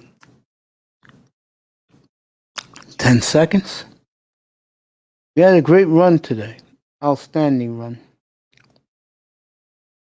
You guys were awesome. Freestyle, a little of both, bro. I did the sports earlier. Now I'm doing a little freestyle. I'm just chilling, bro. Just chilling. I'm just chilling, bro. I had a rough morning, but I feel good. I mean, usually at this time, I'm about to wake up. But because I came straight home and did this, had a cup of coffee, I was energized. So I could take me a nap later, then I'll come back and do an afternoon, evening show tonight. That'll be show number 155 tonight. 155 shows in 76 days. Ooh, what a funk it. Your boy Mace Taggart, boy, I tell you. Mace as the beautiful Elise, who hasn't been up here yet. Do me a favor, Fasting. If you can find Elise, if you can find BAP, send them over here for me, please. I would like to talk to both of those ladies one at a time. I know Elise has her issues. Her real name is the beautiful Ebony. She has her own catering business out in Southern California. And she is one beautiful lady. and I'm looking forward to getting her up here. That'll be a tremendous one-on-one for me personally. I like one thing about me. If you don't know me, one thing about me, I do enjoy the presence of beautiful black women. Mahogany, Sheila E. To name two of them. The beautiful Simone Love. These women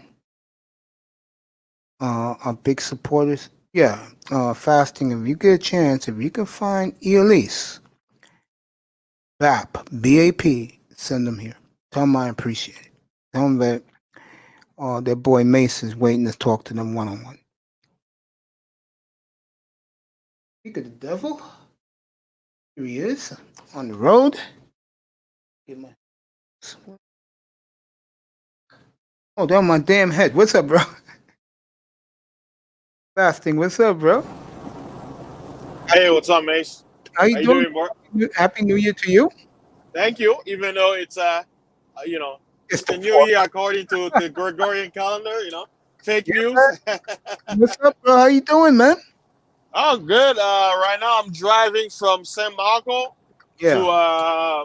to Dallas, Okay. and then I'll be done for the day. So I should be there Heading back. in like 1 hour and a half. So How long does it take you to get from Dallas back to H Town?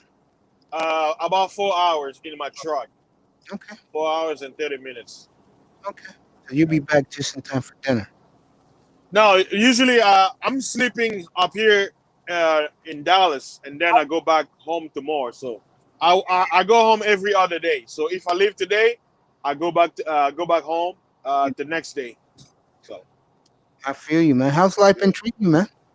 hey, life is good. I'm alive. That's all that matters.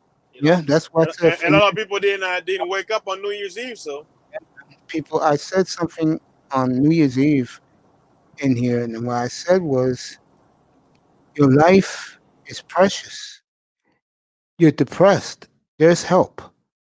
Don't take your life, bro. That goes for anyone that feels down and don't have nobody but, if you don't believe in God, that's so sad. I do. So I know I've been down and out most of my life fasting. And I can tell you, having God in my hip pocket, because I believe in Him, or the Spirit, I call it the Spirit. I believe in the Spirit so strongly, the Spirit will get me out of issues, personal issues. What do you think about that? yeah, I mean the Most High is real. Uh, you know, the world we're living in a world that is basically trying to tell mankind that God doesn't exist, demons don't exist, the invisible don't exist, but yet they're gonna turn around and tell you there is quote unquote an invisible killer trying to get you. So wear your mask 6 feet apart. You see what I'm saying? Yeah. So I'm here with it's great fasting his life. He gave me the courtesy of coming up for a few minutes on the road down in Dallas, Fort Worth area. You get a lot of pushback because of your beliefs. And I totally disagree with that, believe it or not. I support you. I support Asian Sama. Shout out to him. And happy belated New Year to him. What do you think about people giving you pushback in something you strongly believe in, like the Lord?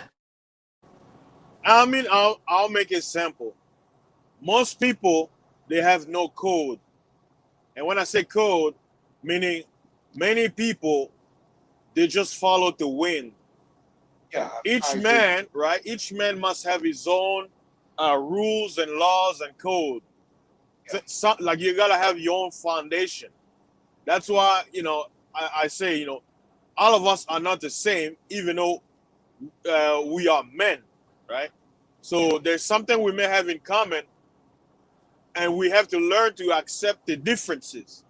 See, it doesn't matter your skin color or your background.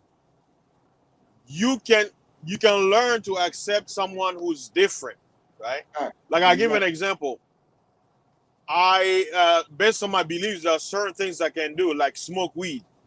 For me, for my own health, I'm like, I don't need weed. I'm naturally high. I smile. I love comedy. That's how I get my high, right?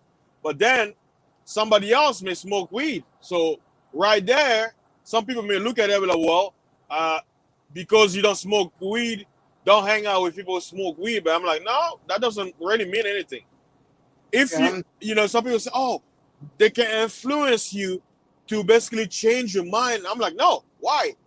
If you're a man who are strong in your foundation, you're not gonna be moved like a house, right?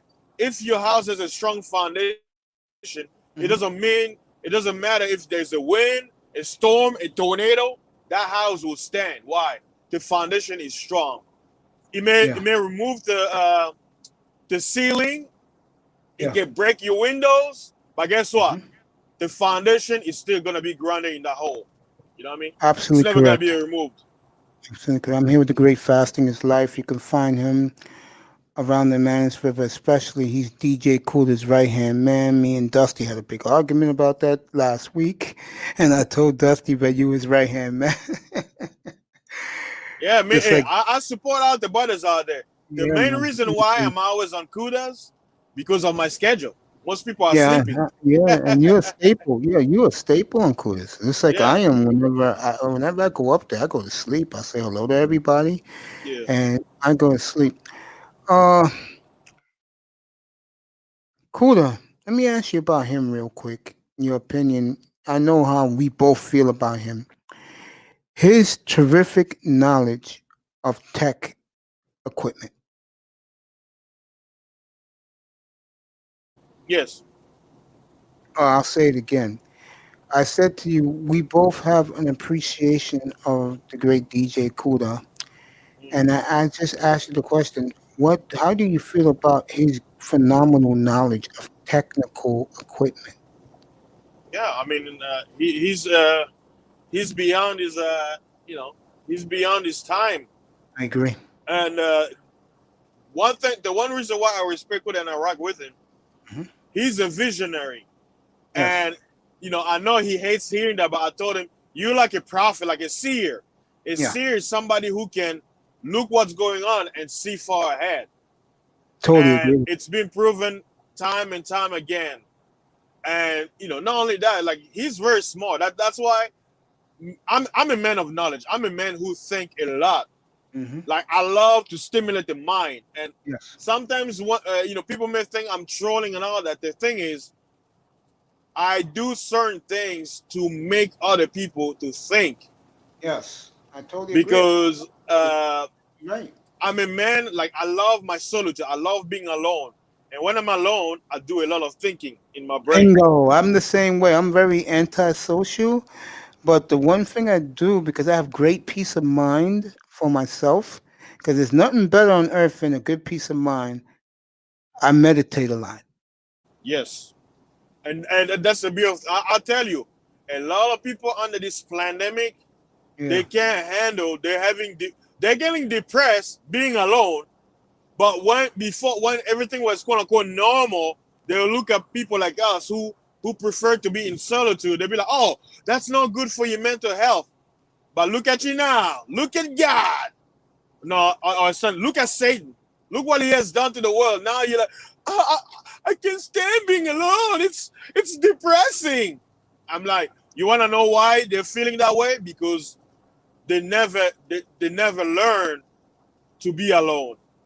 And I say, every man, somewhere in your life, you have to learn how to be alone. Why? Because as a man, you always be alone. Facts. Let me add something else to you and to this. You said you're a celebrant, right? What's that? You're a celebrant, right? I'm a bachelor, yeah. Right now, I'm a bachelor. We'll leave it at that. Because that's something. Yeah. A couple of months ago, I had a big argument with Laurel, and he asked me about why I live the lifestyle I live, which is I live a complete monk lifestyle, if you didn't know that about me. And I told everybody in this room the truth. I sabotage my own life. I have to clean up my mess, and I don't bitch. I don't complain. I don't point the finger at anyone. I get up 3:30 in the morning every Monday, Wednesday, and Friday, and go to dialysis for 3 hours. And shout out to Platinum Elite and Dusty. They were great, getting me through my day this morning. And I don't complain. I blame everything on me. And guys were taken aback. Guys tell me I'm the best guy in the manosphere because I'm real. I'm not one of these guys fasting that brags about I get this woman, that woman, that woman, that woman. My question to you is, how can I say this? If people, especially us as black men, if they believed in God more, wouldn't their life be a lot easier to get by every day? I'll put it even better. Like, that's a great question. If the so-called black man, doesn't matter if they're here in America or overseas, if they follow the 10 commandments that are written in the Bible, Yes, we won't have to mess with it. I totally Look at the agree. first commandment. It says what? Love the Creator with all your heart and soul and might. And at the Yes, second commandment says, love your brother as yes. you love yourself. I say all the time up here. I said it about an hour ago when I had my big audience, and I told them that I do this for us, not for me. I want to give back something to my brothers and my sisters in the manosphere. I wake up every morning a black man. I go to sleep every night as a black man. I go through my day as a black man. And the main reason why I love the black manosphere because it's us. It's our people. And the one thing that I wouldn't say bothers me, but it annoys me is the swirler community. Why don't you tell me, in your opinion, how much the swirling community you raise an eyebrow? When it comes to that, I look at everything through the Bible's lens. Okay. You know the saying that said, you know, whoever bears rule, right? Yeah. Whoever has the power, Yeah. everybody flocks to them. Yeah. Because the Romans, who people refer to as Caucasians and whatever, the Yeah. Bible calls them Romans, Greeks, Romans. Okay. Because they ruled the world, it is common sense that they will be the preferred people. They're going to be looked up to. It's common sense. When the Persians ruled the world, everybody wanted to be like the Persians. When Yeah. Egypt ruled the world, everybody wanted to be Egyptians. When the Babylonians ruled the world, everybody wanted to be like them. When Germany was a superpower, everybody wanted, you see where I'm going with this? So, Yes. I know exactly what you're going with this. yeah, the whole thing, when it comes to what I call them swirlers, I'm not even that committed, but I understood the mindset. It's just people trying to live their fantasy, and sometimes fantasy can fall into the realm of delusion, right? Totally agree with that, Yeah. bud. Excellent. But like I say, you mentioned earlier about people bragging. Well, how do we know those women are not bragging? You don't know, Yeah. right? I would say anybody can say anything online. The thing is, mankind, people in general, Yeah. love to listen to bragging and lies and deception. Why? Because it sounds good to the ear. Yeah. It makes them feel comfortable. It makes them feel secure Yes. in their insecurity. I agree with that. Yeah. Because see, when I made that announcement, and then a couple of months ago, I said when it comes to black women, I'll take an L, and I have no shame of it. I take the L, and I keep it moving. I have a life to live. I have hobbies, and one of my hobbies is believing in God and that the Spirit is my Lord and Savior. I think it's sad that not too many black men, probably because of the way the church is today, um, especially the church where you have the preacher with the organ and the choir girls, the 400-pound choir women singing. I just think it's kind of sad that we are the one group of people on this planet And you can put white men with this too. They don't believe in God like they should. You wanna know why? Now listen to this. You Yeah. wanna know why almost all the other quote unquote races, right? Mm-hmm. Especially the Caucasian. Yeah. Because you have to understand there are what people refer to as gods or the entity. There are millions of them. Mm-hmm. Every nation or what you call race have their own god over them. Now the problem is the God of the Bible was never the quote unquote Caucasian God. Mm-hmm. Their God is Zeus, Jupiter, who the Bible refers to as Lucifer. You understand? Now, like I say, religion has taught mankind lies, but if you open your eyes in the Bible, you see the truth. So people say, well, black people are spiritual, whether abroad or here. But how come our life is worse than everybody else? And everybody else, it seems like they don't really care about spirituality like us, and they're doing better, right? Because guess what? I heard it. Here's the truth.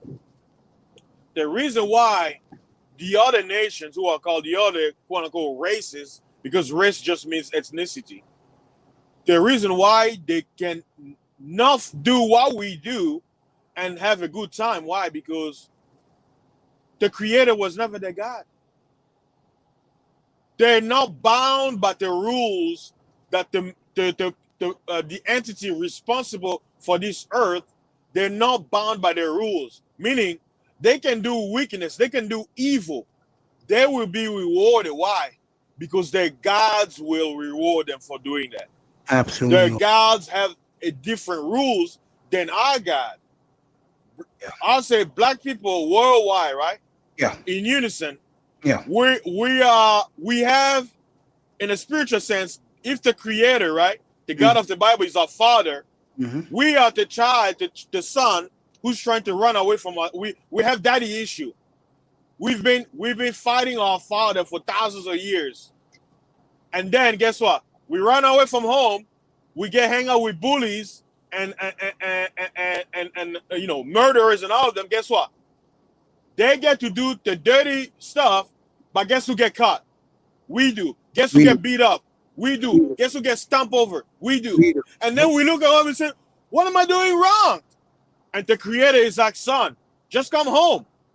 I don't want to come home. So we as a people, we've been running away from home, where home is where we're gonna find peace.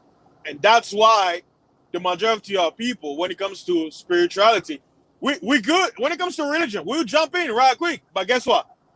When God says, follow the 10 Commandments, oh man, that's in the past. Oh, why are you following a man's book? But then you turn around and say, oh, we need to love each other. But how can you love each other when you don't even love yourself? Facts. You can't. This is some awesome stuff, folks. I am glad this man came up when he did.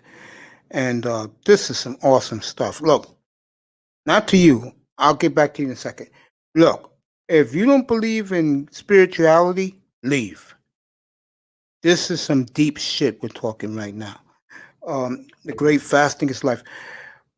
What I really admire about you is you have a great sense of humor. I love your laugh. It's when you're on Coolest platform. Thanks, man. I do not. I mean that, bro. I appreciate the fact that someone is bringing Christianity in this madness of the manosphere. Go ahead, babe. Go ahead. Yeah. And you just wait and see, Mace. Like I say, it doesn't matter what I say, because most people, for them to believe, they have to see it. They just have to be patient and see. Like I say, I have my eyes in the clouds. Some of the people who used to call me crazy, why I believe in the scripture, and I guess what they start be like, oh, maybe this guy is into something. Maybe this guy, the things that he talk about, he may sound crazy, but maybe there's something to it. And you know what I do? I'll be like, you know what? I did my job. Because sometimes, if you're trying to show people something that's coming, because they can't see it, they're not gonna listen to you. Yeah. But the irony is, by the time they actually do see it, it may be too late. Yeah, I agree with that. And that's the time we're coming in. Yeah, I agree. I mean, how can I say this? When I got sick a decade ago, back in 2011, right before I got sick, I went back to my church and I talked to my pastor, and he forgave me for all the sins I made, especially missing church for years. Right before I got sick, and I felt a calming peace come over me. And the one thing that I do notice, I want you to elaborate on this, my good friend. When you do believe in the Lord, no matter what situations you're in, He will take care of you. You feel the Spirit in your heart and your soul. Elaborate on that. Tell me if I'm right. Mace, do you know why you're still alive? Because the Most High, He's a merciful power.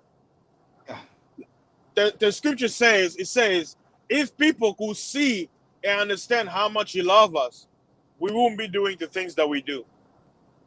But because we live in a world where the God of this world is basically like creating noise, distracting us, we can't really understand how much He loves us. The fact that you are alive right now, for anybody out there listening, you breathing, whether you're atheist or not, guess what? He loves you so much. He allow you to be alive because guess what? He's the one who give you life. Guess what? He could be like, you know what? Screw you. You talking bad about me? Okay, I'm taking my life away from you. Die. But no, he's like, you know what? Yeah. I'm gonna give you more chance. I'm gonna give you more chance to change your mind. Because it's a battle. We live in a battle. The God of this world wants you to die. He wants you to die without being loved or receiving mercy from the Creator.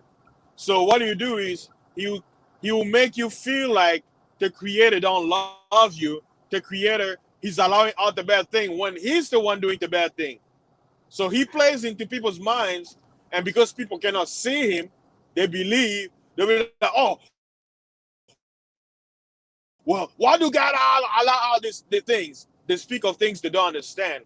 And when you try to explain to them, they don't get it. Free will. How in the hell are you going to talk about freedom and then turn around and complain about, well, why don't God just get rid of the devil?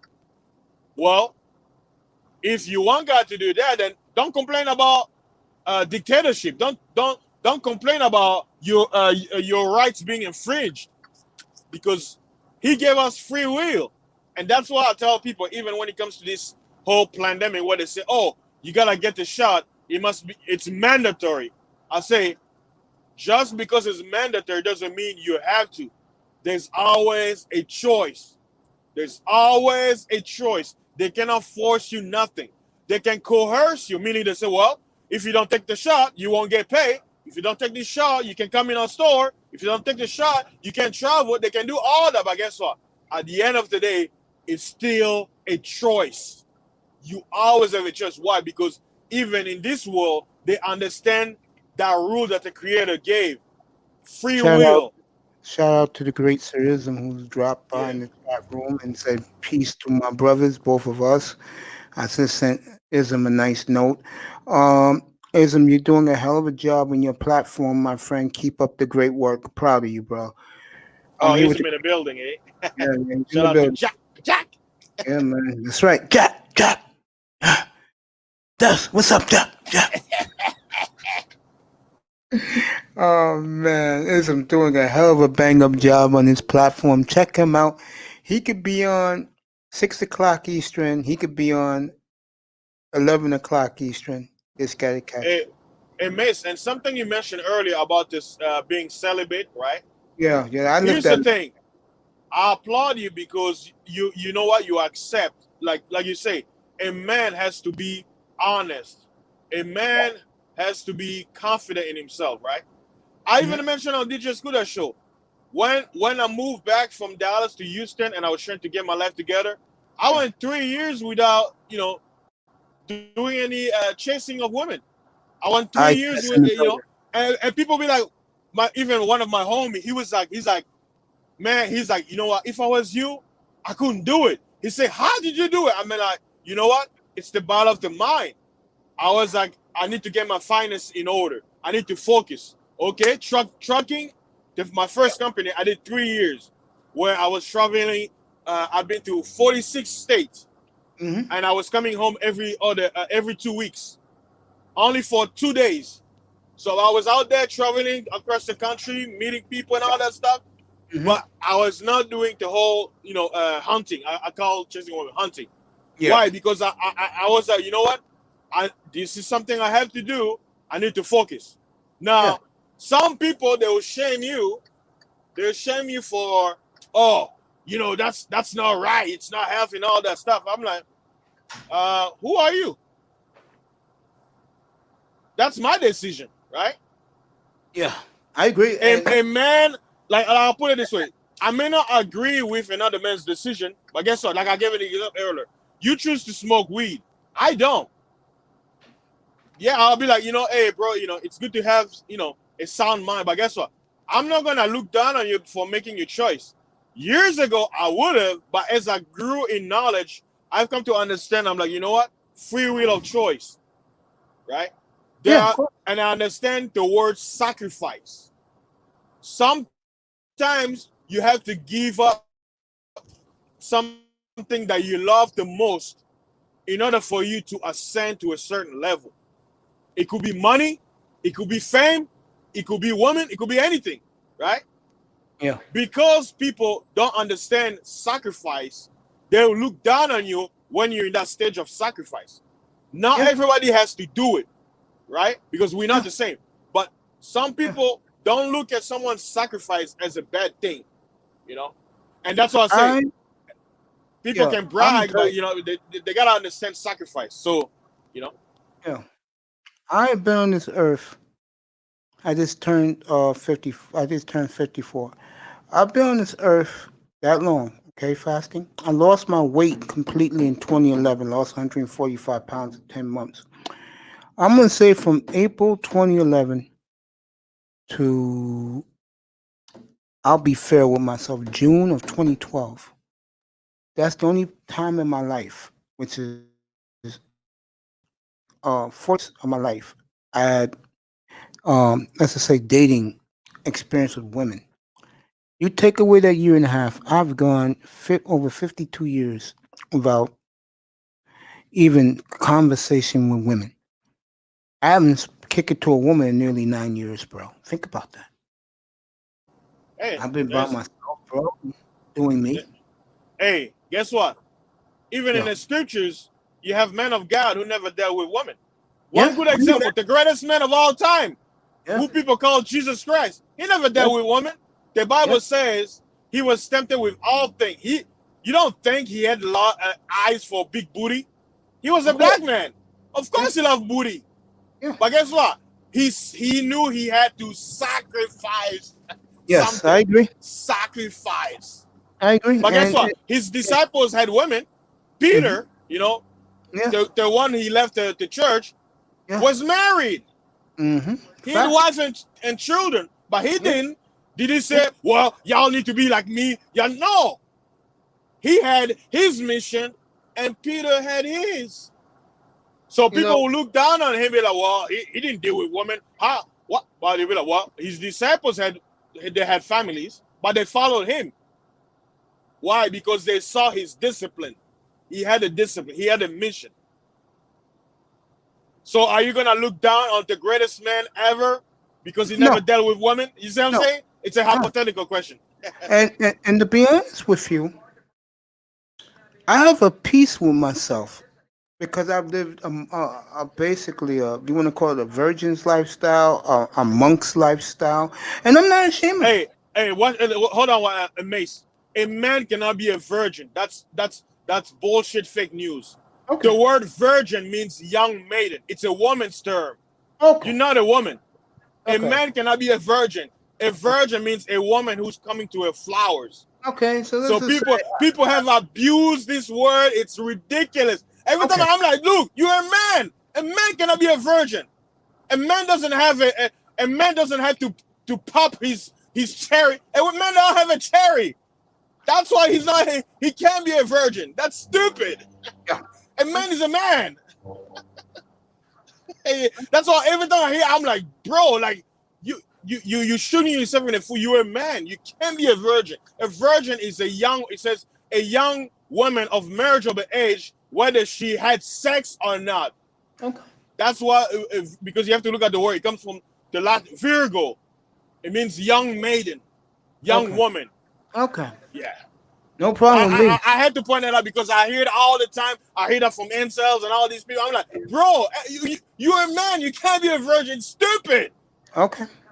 I buy that. That's okay. No, I was just putting it out, to help people out because some people, they use that. I know you were mentioning a list, but that one, kind of triggered me because I hear all. I'm like, no. No you, problem, you can say man. celibate, but you're not a virgin. All right, so from now on, I always use the celibate word, and I'm not ashamed of that. I'm not. Yeah, don't be ashamed, man. You're a man. Not at all. And I feel at this stage of my life that I don't have to sweat for women, which is a great thing because that's a lot of stress taken off me. You know what I'm saying? That I just keep living my lifestyle, laying low, being good to people, being good to me back. That's part of living life. Communication, talking to people. Me and you were having a phenomenal conversation. I'm with the great fasting his life on the road in his truck, doing his work for Amazon Prime. When you go to other platforms in the manosphere, besides Coolers, who else do you enjoy when you go on? There's a long list. See, I don't travel the manosphere like you've done through the years. Was it Mr. Fantastic, Ramil, but I don't know. I guess I love Ramil. Ramil is probably on. They probably put him in YouTube jail. That's why I haven't seen him putting anything. Even in his other channel, his herb channel or business. So I don't know what's going on with my brother Ramil, but he's probably doing something. We'll see. Who else? Yeah, shout out to him. And me and him got good. Was it Base? The Base Pluto. I don't know if you know him. He's another brother I follow. He basically, like I say, I follow different branch of. I'm like in the red pill section. You follow that dude out in Britain? Who? You mean King Richards? There you go. Yeah. No, like I've seen his videos, but no, like I'll tell you, like I sprinkle here and there, and I have my eyes in the closet, so I don't really want to mention names because I don't want them to know that. Yeah. Of course. But I have my eyes everywhere. I know you do. Everywhere. Like I say, I'm like God looking everywhere. I see everything at one time. So be careful what you say. I'm right there in the bushes somewhere. I'm a cricket or I'm like a frog, rabbit, and I'm listening. I'm like a fly on the wall. One of my favorite shows, and you probably heard me on that platform, is the Roger Report. Shout out to him. I know he's probably on right now. With me, I go on platforms to speak what I care about. To just speak how I feel, and it's nothing wrong with that. I enjoy when I was first in the clouds and in other people's platforms. But the one thing that I will admit, because you have your own platform yourself. Yeah. Isn't it cool to have your own platform and you could talk to whatever you want and don't have people acting like fools? Yeah, I mean, your platform is basically your house. You don't have you have no one telling you what you should say and what you should not say. You can say whatever you want. Even a YouTube, is basically kind of restricted certain things. But yeah, you have total freedom. You can speak for 24 hours. It's all you. And if someone watch you, hey, that even better. But it's your own platform. You can say anything you want. You know what? That's a good thing. You know what I notice about me, man? I don't watch myself when I do a show. I just do it, put it in the archives. And yeah. even if you try to watch yourself, hey, You might be there for a long time because it's gonna I be don't like, have an man, ego. yeah, I don't you have don't an have ego time. like Yeah, that. I don't have an ego like that. The point I'm making to you is, I looked at my shows from last week. I get like 300 views after my shows. I'm like, who the hell was watching me? And I had a beautiful woman 2 weeks ago. Again, shout out to the beautiful Simone Love. And she said, Mace, I love what you do, but do me a favor. Stop killing the sisterhood because um, other people are watching you. And I was taken aback by that when she said that. You know what I'm saying? yeah. I mean, it's always good to receive feedback. So Yeah. it's always 'Cause good to receive feedback. I think uh, I forgot what they call the criticism. Oh, constructive criticism is good criticism. There you go. Yeah, and here's the thing: Yeah. criticism. It's good to hear feedback, Yeah. but the one thing people have to understand: just because you give someone a criticism or an advice doesn't mean they have to do it. It's still a choice. They'll be like, you know what? I hear Yeah. what you're saying, but I know where I'm going, and you should be okay with it. Yeah. I'm cool with it. Yeah. Yeah. Now I'm I saying, like, usually, like, for both parties, sometimes the person giving the advice will feel, be like, oh man, they didn't listen to me. It's like, hey, it's fine because you see something. Maybe that person doesn't realize it, but give him time. If they do see it and they decide to change, yes. But if they don't, hey, it's all up to them. Just support them. Hopefully they see. I know it's like you want the best for somebody, but hey, until that person sees what you see, it's not gonna happen. I agree with that. Yeah. I agree with that. I'm with the great fasting is life here, and I'll talk to iTest in a little bit. Congratulations on your new billboard, baby bro. It looks real cool. I just took a look at it. Uh, I am a guy personally. I'm a boring guy. I live my life like I'm 80 years old instead of 54 years old. I don't do the things what today's kids do. I don't pay attention to that. I'm more of, I wouldn't say old school, but I'm more of a guy that I'm set in my ways. And I'm glad that being set in my ways has taught me one very important thing. If you don't have the Spirit of God in your life, you lose. What do you think about that? Yeah, that is true. Oh, I Hey, think. the scripture says, if you Yeah, don't go ahead. have, I mean, if you don't have the altar of life, you dead. I'll talk to Mahogany in a You second. walking, you dead, like spiritually, Yeah, because yeah, the invisible affects the physical. So some yeah, people's lives go a certain way, and they wonder what did I go wrong.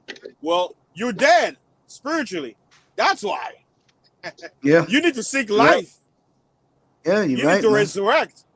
Oh, this YouTube thing has really resurrected me the last year and a half, man. And now doing my own thing not only excites me, but I feel a whole new breed of life. Good afternoon, baby girl. How are you?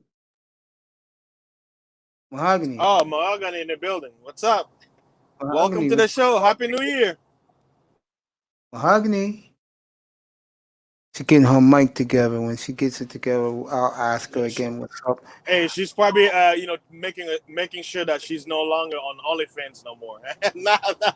I don't know about that. I'm teasing Mahogany, her so you she there, can baby? come back. Mahogany will be like, what? Mahogany, you there, baby? She dropped off. She'll be Yeah, back. she come She'll back. be Yeah, back. she be like, Um, fasting, spreading fake news out of here. yeah, she's tremendous. Her, Sheila E., the beautiful Simone Love, a whole bunch of other women. I love you, sisters, so much. Thank you for supporting me. I'm gonna wrap it up with this with you. I test you stay. Uh, I just want to ask you. Our final word is this. I really want to do more of this with you. I would love to do a 3-on-1, me, you, and A's and Sama. We could talk about all this stuff, man. And I think it'll be great with us all together, just talking about the spirit of God and Christianity. You think we can do that together? Yeah, no problem. Hey, anything when it comes to the Bible, I'm Yeah, in. yeah. Yeah, I'm a I'm big in. supporter of that, man. I've had you here for 40 minutes, bro, and all we talked about was the Lord, bro. I think it was awesome, man. And I appreciate you. I appreciate You're you welcome. coming up in your busy time on the road, and you be safe on the road. And I just want to Oh say yeah. thank you so much, my friends. Good talking to you. Oh, you're welcome, Mace. If Cool is on tonight, I'll see you up there much later tonight. All right, man. Peace. I Be safe appreciate and you. have a You great too, show, man. I man. love you, man. God I'll, bless you, my I'll friend. be back in the clouds. That's right. Stay safe on the road. All right. Peace. Everybody was here this morning, except for ITES. He'll stay with me. I love you all. Enjoy your lunch. Enjoy your afternoon. I'll be back in early evening, like around the 5 o'clock hour. We'll continue this. Mahogany will be with me too. I love you, everybody. Have a good afternoon. Have a good afternoon. What the hell is wrong with you?